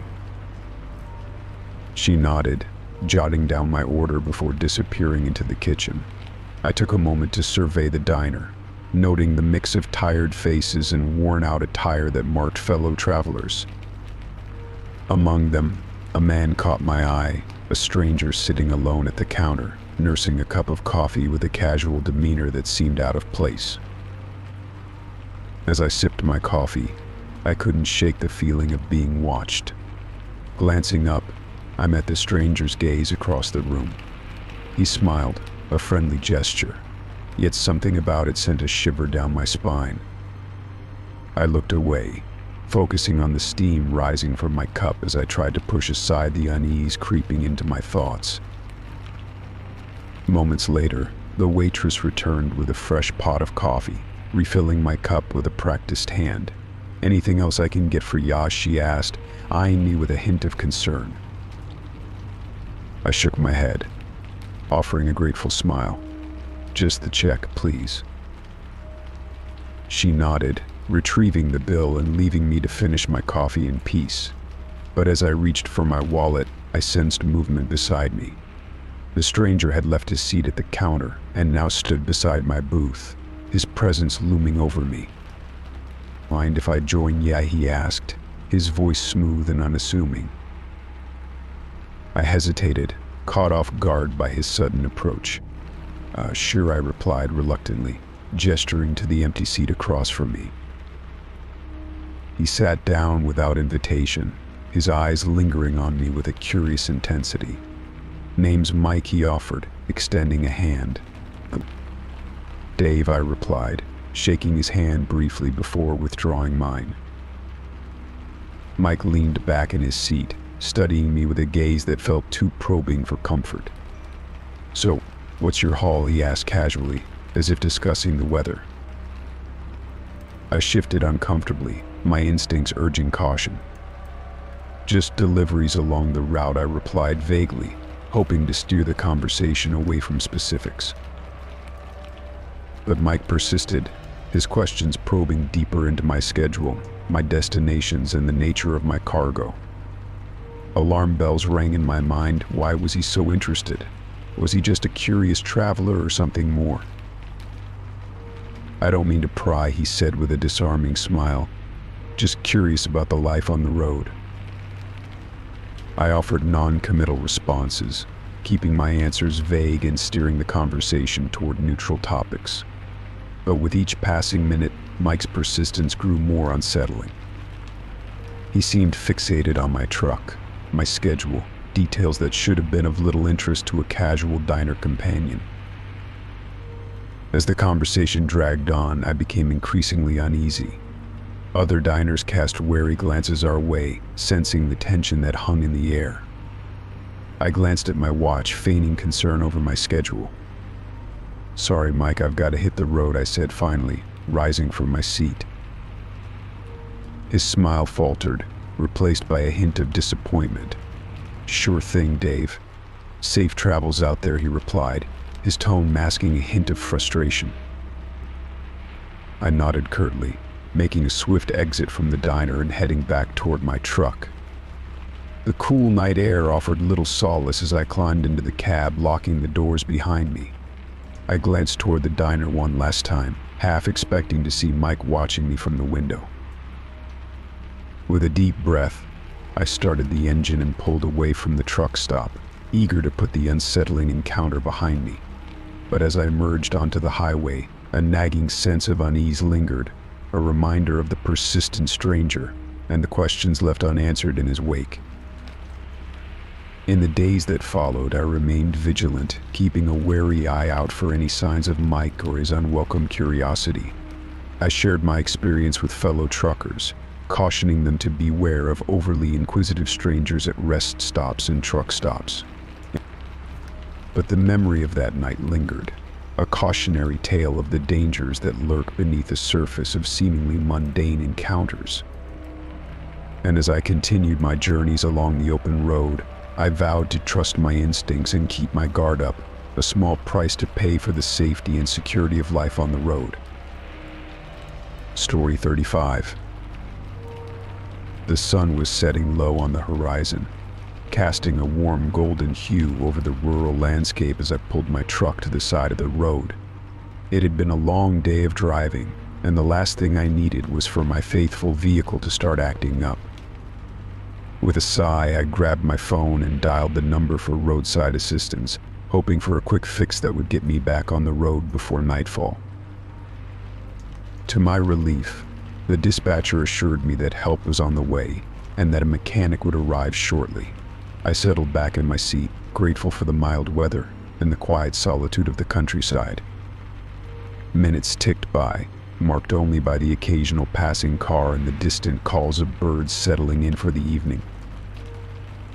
It wasn't long before I spotted the approaching headlights, a small van emblazoned with the logo of the roadside assistance company. The mechanic stepped out, a wiry man with a friendly smile and a tool belt slung low on his hips.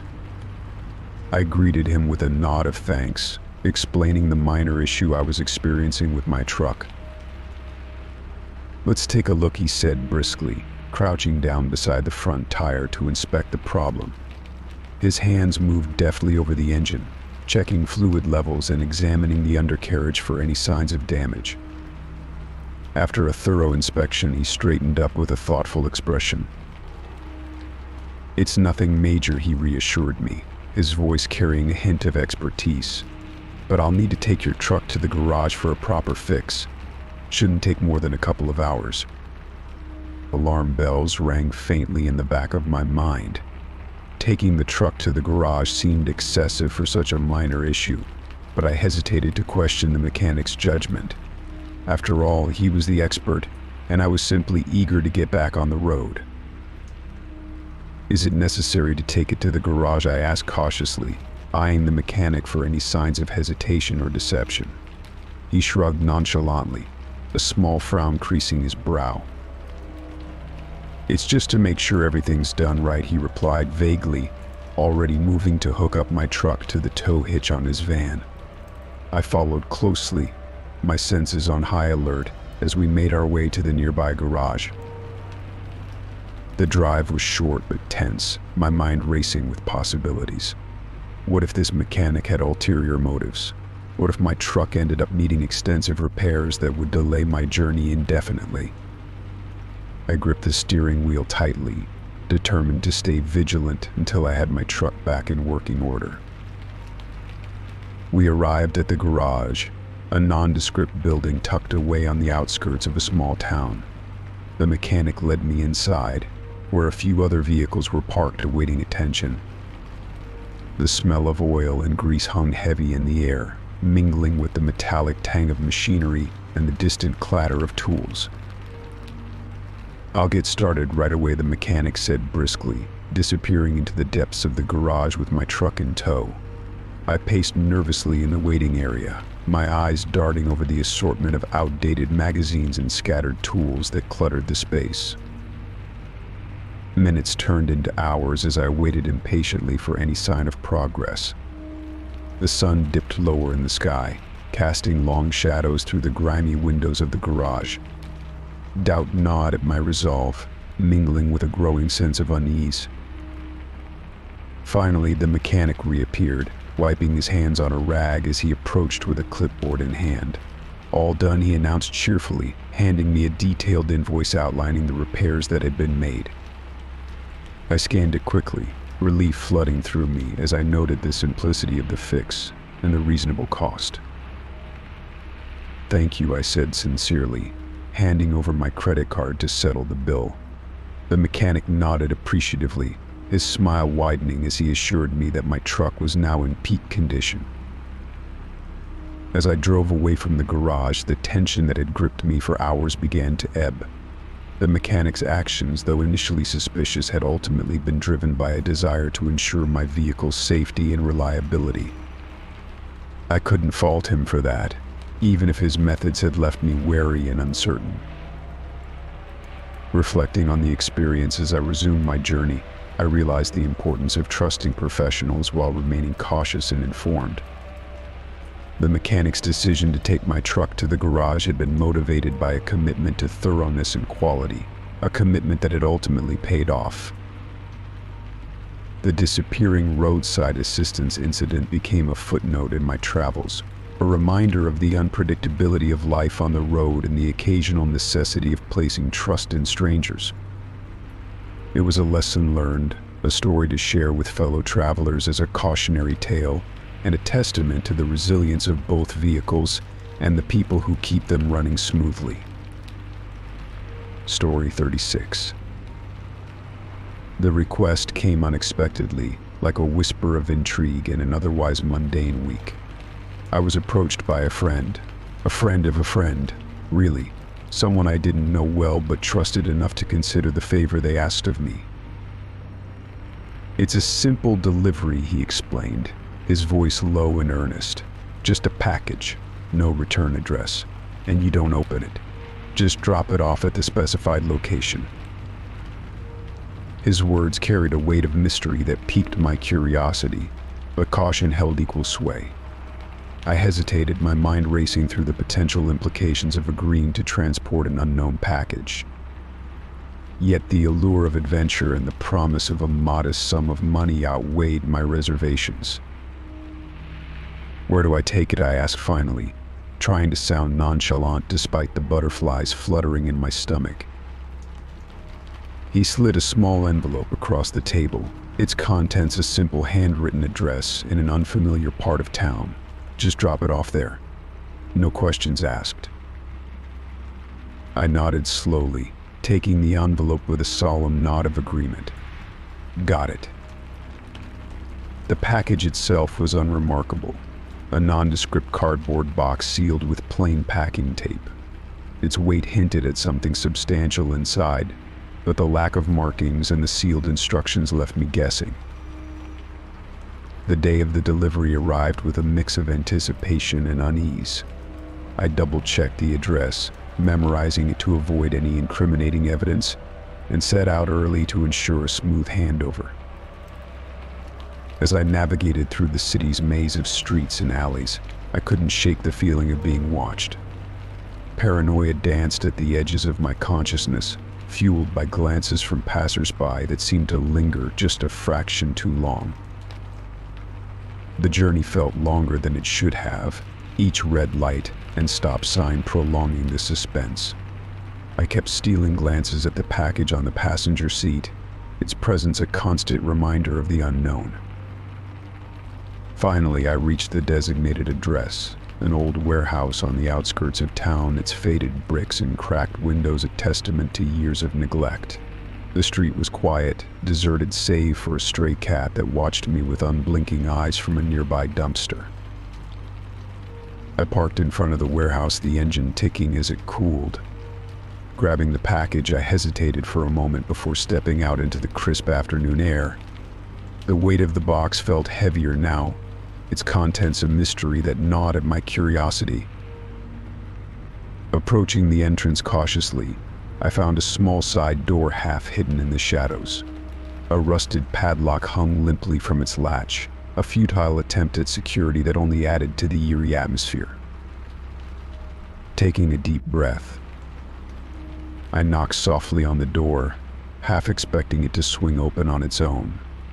Moments passed, the silence broken only by the distant hum of traffic and the faint rustling of leaves in the breeze. Finally, the door creaked open, revealing a figure silhouetted against the dim interior. "You got the package," a voice rasped, the words barely audible over the ambient noise. I nodded, my throat dry. "Here it is," I replied, holding out the box.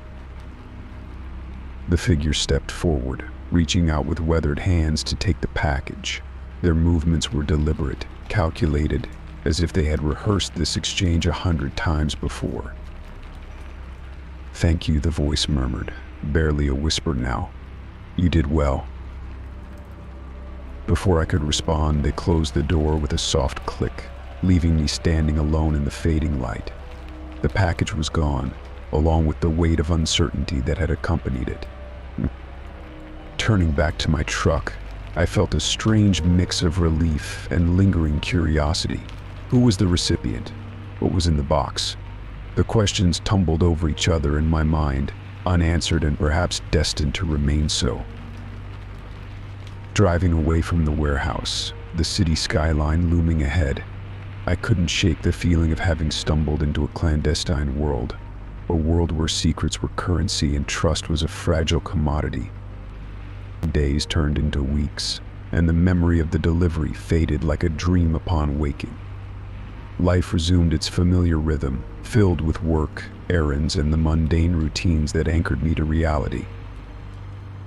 Occasionally, I would catch myself staring at strangers on the street, wondering if they were somehow connected to the mysterious package. but the threads of suspicion unraveled with time, leaving only a faint trace of uncertainty in their wake. I never found out the contents of the package, nor did I seek answers that might unearth more questions. Some mysteries were better left buried, their secrets preserved in the shadows of forgotten warehouses and fleeting encounters. And so, the unmarked package became a chapter in the story of my life, a brief detour into the unknown, a reminder that beneath the surface of everyday existence lay a world of intrigue and uncertainty. But as I drove past the warehouse on rare occasions, the memory would flicker briefly, a silent acknowledgement of a journey taken, a delivery made, and a mystery left unsolved.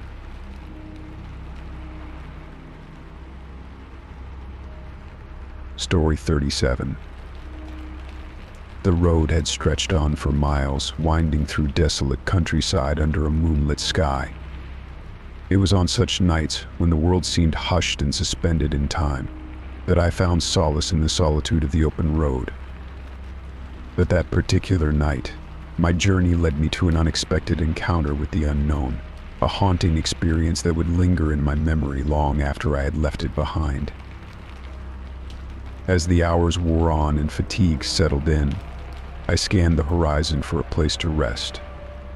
The landscape was sparse, dotted only by occasional clusters of trees and the silhouette of distant hills against the starry backdrop. Spotting an abandoned warehouse looming ahead, its darkened silhouette a stark contrast against the pale moonlight, I decided it would suffice for the night. Pulling off the road, I navigated my car over uneven ground and parked near the warehouse's weathered facade.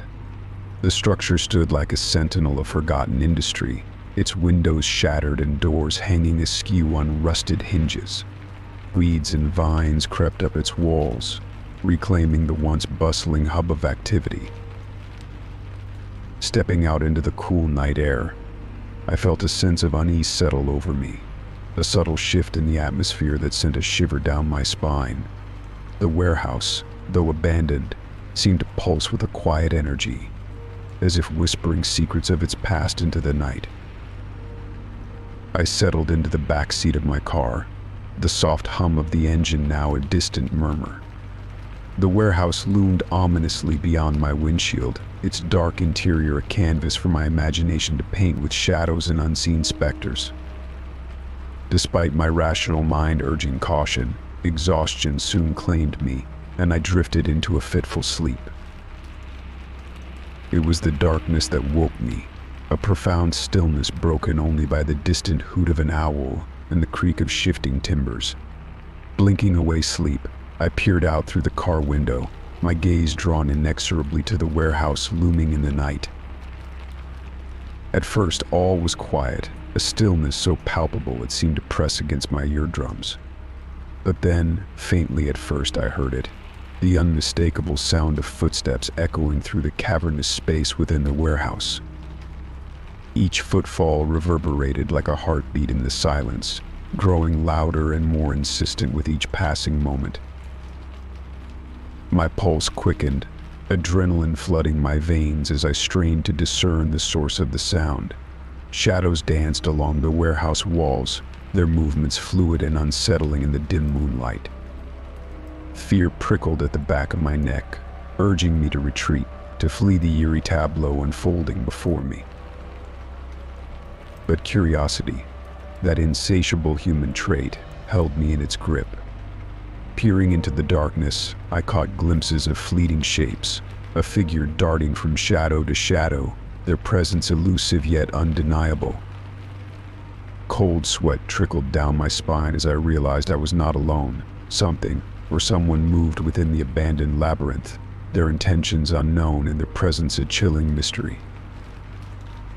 As minutes stretched into eternity, the noises intensified, a soft rustling, the scrape of metal against concrete, and an occasional muffled voice that carried on the night air like a whisper. Goosebumps prickled my skin as I considered the possibilities: squatters seeking shelter, nocturnal creatures scavenging among forgotten debris, or something more sinister lurking in the darkness. With a surge of adrenaline, I made a decision to leave, to escape the suffocating embrace of the warehouse and its unknown inhabitants. Silently, I slipped back into the driver's seat, my movements careful and deliberate, as I started the car and navigated away from the abandoned structure. The road stretched out before me, a ribbon of asphalt cutting through the silent landscape. I dared not glance back, my eyes fixed on the horizon as I put distance between myself and the warehouse of shadows. Relief flooded through me like a tidal wave, washing away the fear and uncertainty that had gripped me moments before. Dawn broke on the horizon, painting the sky in hues of pink and gold. The world awakened around me, birds greeting the new day with joyful songs and the promise of a fresh start. Yet, as I drove onward, the memory of that eerie night lingered, a cautionary tale of the unknown lurking in the shadows, a reminder of the thin veil between safety and danger in the quiet places of the world. In the days that followed, I shared my experience sparingly, a tale whispered in hushed tones among fellow travelers, a warning to heed the instinct that had guided me away from the warehouse's haunting embrace. And though I continued my journey with renewed vigilance, the memory of that night remained etched in my mind, a testament to the mysteries that lay hidden in the darkness, waiting to be discovered or avoided at all costs. Story 38. The truck stop loomed ahead like an oasis in the desert, its neon lights flickering against the night sky like distant stars. I had been driving for hours, the monotony of the highway broken only by occasional flashes of headlights from passing vehicles. Fatigue had begun to settle in, urging me to find a place to rest and recharge before continuing my journey. Pulling into the truck stop's expansive parking lot, I maneuvered my vehicle into a vacant spot near the edge, grateful for the chance to stretch my legs and take a break from the road. The air was crisp with the scent of diesel fuel and fried food, a familiar backdrop to the transient bustle of truckers and travelers alike. Stepping out into the cool night air, I stretched my stiff limbs and glanced around, taking in the row of semi-trucks lined up like sleeping giants. The truck stop was bustling with activity, drivers refueling their vehicles, others heading inside to grab a quick meal or a hot cup of coffee. As I walked toward the convenience store to grab a snack, something caught my eye, a small piece of paper fluttering under my windshield wiper. Curiosity piqued. I reached out and plucked it from its precarious perch, unfolding it with a sense of foreboding. The note was short and to the point, written in hurried, jagged handwriting that sent a chill down my spine. "Watch your back," it read, the words stark against the plain white paper. No signature, no indication of who might have left it or why. Just those three ominous words hanging in the air like a warning. My heart raced as I glanced around, searching for any sign of the note's sender. The truck stop seemed to buzz with its usual activity, oblivious to the sudden unease that gripped me. Had someone been watching me? Was this a prank, a harmless jest by a fellow traveler, or something more sinister? Instinct kicked in, urging me to take action. I pocketed the note and made my way inside the convenience store, my senses on high alert. The bright fluorescent lights and the hum of refrigerators provided a stark contrast to the darkness outside, yet I couldn't shake the feeling of being watched. Approaching the counter, I hesitated before explaining the situation to the cashier, a middle-aged woman with a weary smile. She listened attentively, her brow furrowing with concern as I recounted finding the cryptic note under my windshield wiper. "Better report it to the authorities, Han," she advised quietly, glancing around as if to ensure no one was eavesdropping. "We've had some strange occurrences around here lately." Nodding gratefully, I thanked her and stepped outside to dial emergency services. The dispatcher on the other end listened patiently as I relayed the details, the unease in my voice palpable even over the phone. She assured me that an officer would be dispatched to investigate and advised me to remain vigilant until their arrival. Time seemed to stretch as I waited, each passing minute filled with a mix of apprehension and anticipation. The truck stop, once a beacon of comfort and respite, now felt like a fortress with unseen threats lurking in the shadows. When the patrol car finally arrived, its flashing lights cutting through the darkness, I felt a wave of relief wash over me. Two officers approached, their expressions a blend of professionalism and curiosity as I handed over the note and recounted the events leading up to its discovery. They took my statements seriously, their questions probing for any additional details that might shed light on the mysterious warning. Together, we inspected my vehicle and the surrounding area for any signs of suspicious activity, but aside from the note, there was nothing out of the ordinary. As the investigation unfolded, I remained on high alert, my senses heightened by the lingering sense of unease. The officers assured me they would patrol the area more frequently, keeping a watchful eye for any suspicious individuals or activities. In the days that followed, the incident weighed heavily on my mind. Who had left the note and why? Was it a prank, a misunderstanding, or a genuine threat? The unanswered questions gnawed at me, leaving me restless and on edge as I continued my journey. Each stop became an exercise in caution, every stranger a potential suspect in the cryptic warning that had disrupted my travels. The truck stop, once a mundane waypoint on my route, now held a darker significance, a reminder of how quickly the familiar could turn menacing, leaving behind a trail of unanswered questions and lingering unease. Months passed without any further incidents, yet the memory of the cryptic note remained etched in my mind. I never learned the identity of its sender or the true intent behind the warning. It was a mystery that would haunt me long after I had left the road behind, a reminder of the thin line between safety and uncertainty in the transient world of travelers and truckers alike.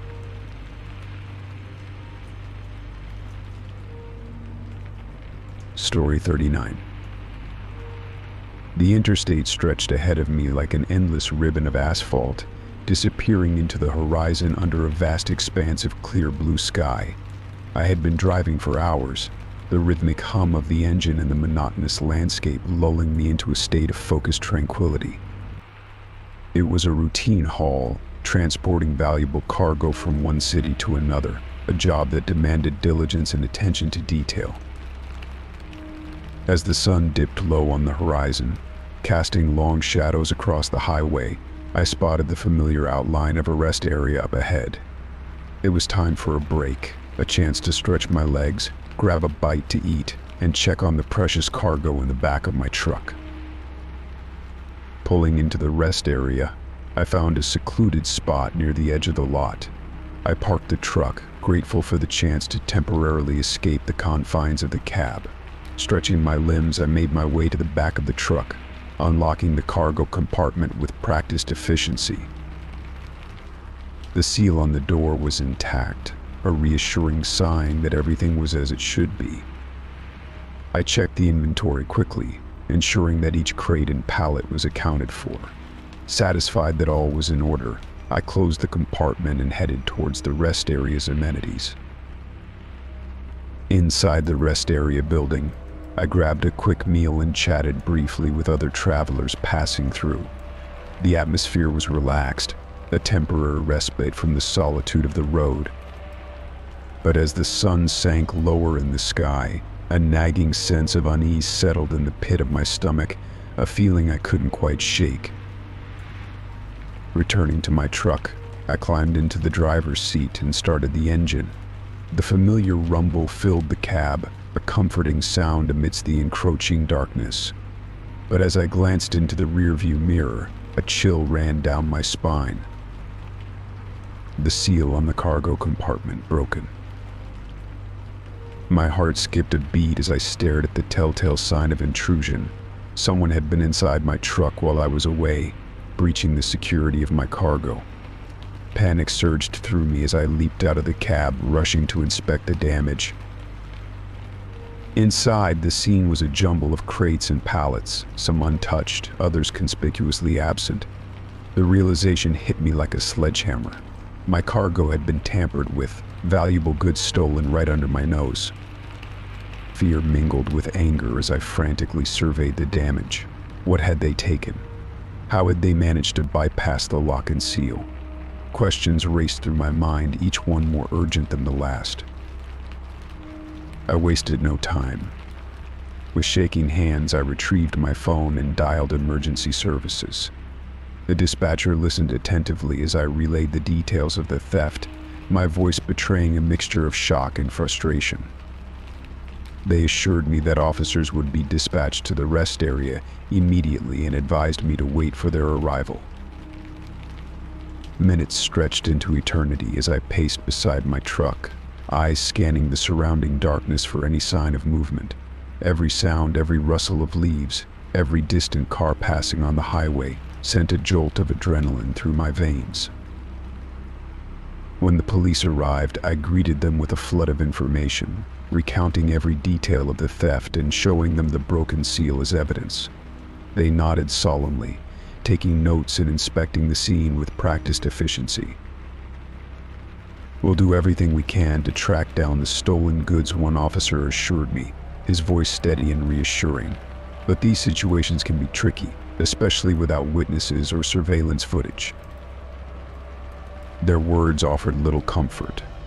The loss was not just monetary, it was a blow to my sense of security, a reminder of the vulnerability that came with transporting valuable cargo across long stretches of highway. In the days that followed, I cooperated fully with the police investigation, providing statements and assisting with any leads that arose. But as time passed without any significant developments, frustration mounted, and a sense of unease settled over me like a dark cloud.